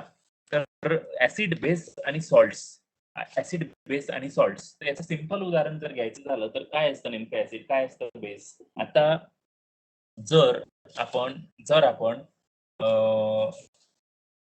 निंबू घेतलं आणि निंबूला कापलं तर त्याची टेस्ट कशी असते, आंबट असते. म्हणजे काय, ज्या गोष्टी आंबट असतात त्या ऍसिड असतात. साध्या जनरल बोलतोय आम्ही, लेमॅन लँग्वेज मध्ये, सामान्य माणसाच्या भाषेमधली केमिस्ट्री पहिल्यांदा ती शिकायची असते, मग सायंटिफिक शिकायची असते, मग प्रश्न सोडवायचा असतो. असाच आपला पॅटर्न असतो. त्या व्यतिरिक्त वेगळं काही आपण करत नाही. तर जर एखादी गोष्ट आंबट लागत असेल तर ती काय असेल, तर ती असणार ऍसिड. दुसरं गोष्ट काय, मग सायंटिफिकली काय म्हणतात, जर ब्ल्यू लिटमस पेपर जर रेड होत असेल किंवा ब्ल्यू लिटमस सोल्युशन जर रेड होत असेल तर ते काय असेल, ऍसिड. आता ऍसिड जे असतात, ऍसिड H प्लस आयन देतो, H प्लस आयन्स देतो, बरोबर. आता आयोनिक केमिस्ट्री काय आणि आयन्स काय हे आपण बघू उद्या. तर H प्लस आयन्स देतो, कोण देतो, ऍसिड. पण कधी देतो, जेव्हा तो ऍक्वस असेल, म्हणजे तो सोल्युशन फॉर्म मध्ये असेल पाण्याच्या. आलं लक्षात, म्हणजे तो काय गॅस मध्ये असला किंवा सॉलिड असला तर नाही देणार. पण तो ऍक्वस सोल्युशन जर असेल तर तो काय करेल, तर तो आपल्याला H प्लस आयन देईल. Wien it is in aqueous form it will give the H plus ions. तर हे झालं आपलं. आता टर्म ऍसिड जे आहे हे लॅटिन वर्ड मधून आलेली आहे, ऍसिडस, विच मीन्स आंबट. जे आंबट आहे ते ऍसिड आहे, बरोबर. कळलं आता. मग आता दुसरा प्रश्न येतो की स्ट्रॉंग ऍसिड आणि वीक ऍसिड आणि कॉन्सन्ट्रेटेड ऍसिड आणि डायल्युटेड ऍसिड. मग जे ऍसिड खूप स्ट्रॉंग असतात त्याच्या म्हणजे त्यांचं कॉन्सन्ट्रेशन, त्याला आपण स्ट्रॉंग ऍसिड म्हणतो. वीक ऍसिड म्हणजे काय, की ज्याचं डायल्युशन असतं किंवा फार काही फरक पडत नाही, तसे वीक ऍसिड असतात जे काही रिएक्शन मध्ये. मग for example HCl, H2SO4, HNO3 हे स्ट्रॉंग ऍसिड आहे. त्याला आपण हातबीत लावला तर आपला स्किन भाजणार, जळणार, पेटणार, असं सगळं कंटिन्यू असतं. मग CH3COO वीक ऍसिड आहेत, ऑक्झॅलिक ऍसिड वीक ऍसिड आहेत, लॅक्टिक ऍसिड दह्यात असतं, ताकात असतं, वीक ऍसिड आहे. मग काय, मोर अमाऊंट ऑफ H+ आयन्स म्हणजे काय की समजा 100 ml जर ऍसिड घेतलं, 100 ml जर ऍसिड घेतलं, तर याच्यामध्ये जर H+ आयन्स जर असले जास्त,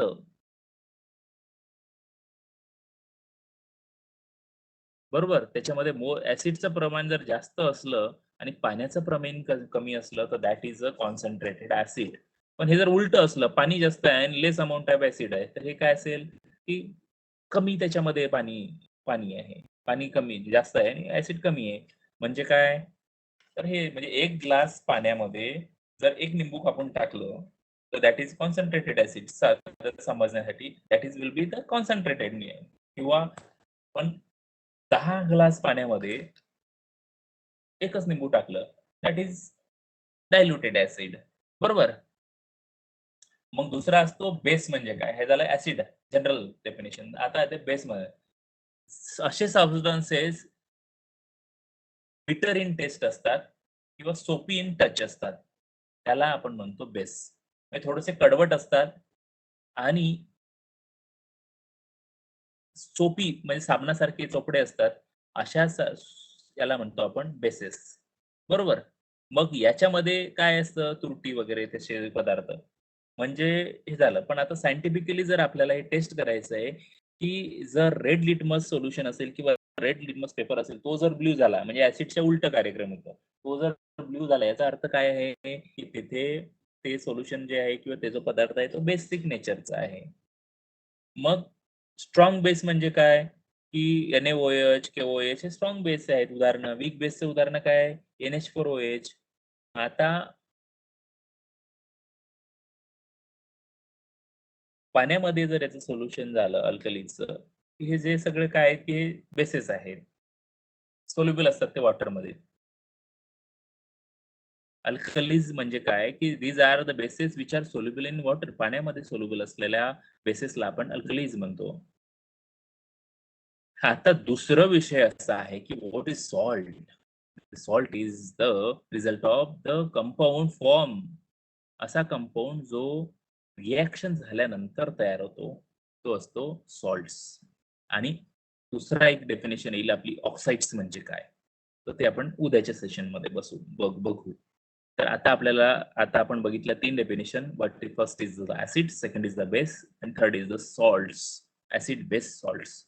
तर ॲसिड म्हणजे काय ते आपण बघितलं, बेस म्हणजे काय ते आपण बघितलं, सॉल्ट्स म्हणजे काय ते आपण बघितलं. तर 2 रंगांची रिएक्शन होऊन तयार झाणाऱ्या याला आपण सॉल्ट्स म्हणतो. त्याच्यानंतर ऑक्साइड्स म्हणजे काय तर ते आपण बघायचं आहे आपल्याला. तर we will see tomorrow definitely. उद्या आपण हे पूर्ण सगळं कव्हर करणार आहोत आणि या ठिकाणी आपण आता थोडंसं थांबूया. कारण नवीन 7 मिनिटं बाकी आहेत. नवीन टॉपिक पण सुरू करता येत नाही आणि जुना पण कंटिन्यू करायला प्रॉब्लेम आहे. कारण तेवढं ते होणार नाही 7 मिनिटात आणि झालं तर पुन्हा उद्या सगळं रिपीट करायला लागेल. म्हणून या ठिकाणी आपण थांबूयात. उद्या प्रोबॅबली आपलं 2.5 तास पर्यंत लेक्चर चालू शकतं. जर 2 तासात कव्हर झालं, तुम्ही फास्ट रिस्पॉन्स दिला तर फारच चांगलं. सगळ्यांना मनःपूर्वक वीकेंडच्या शुभेच्छा. धन्यवाद. ऐकून घेतलं, समजून घेतलं आणि भेटूया उद्या 11 वाजता.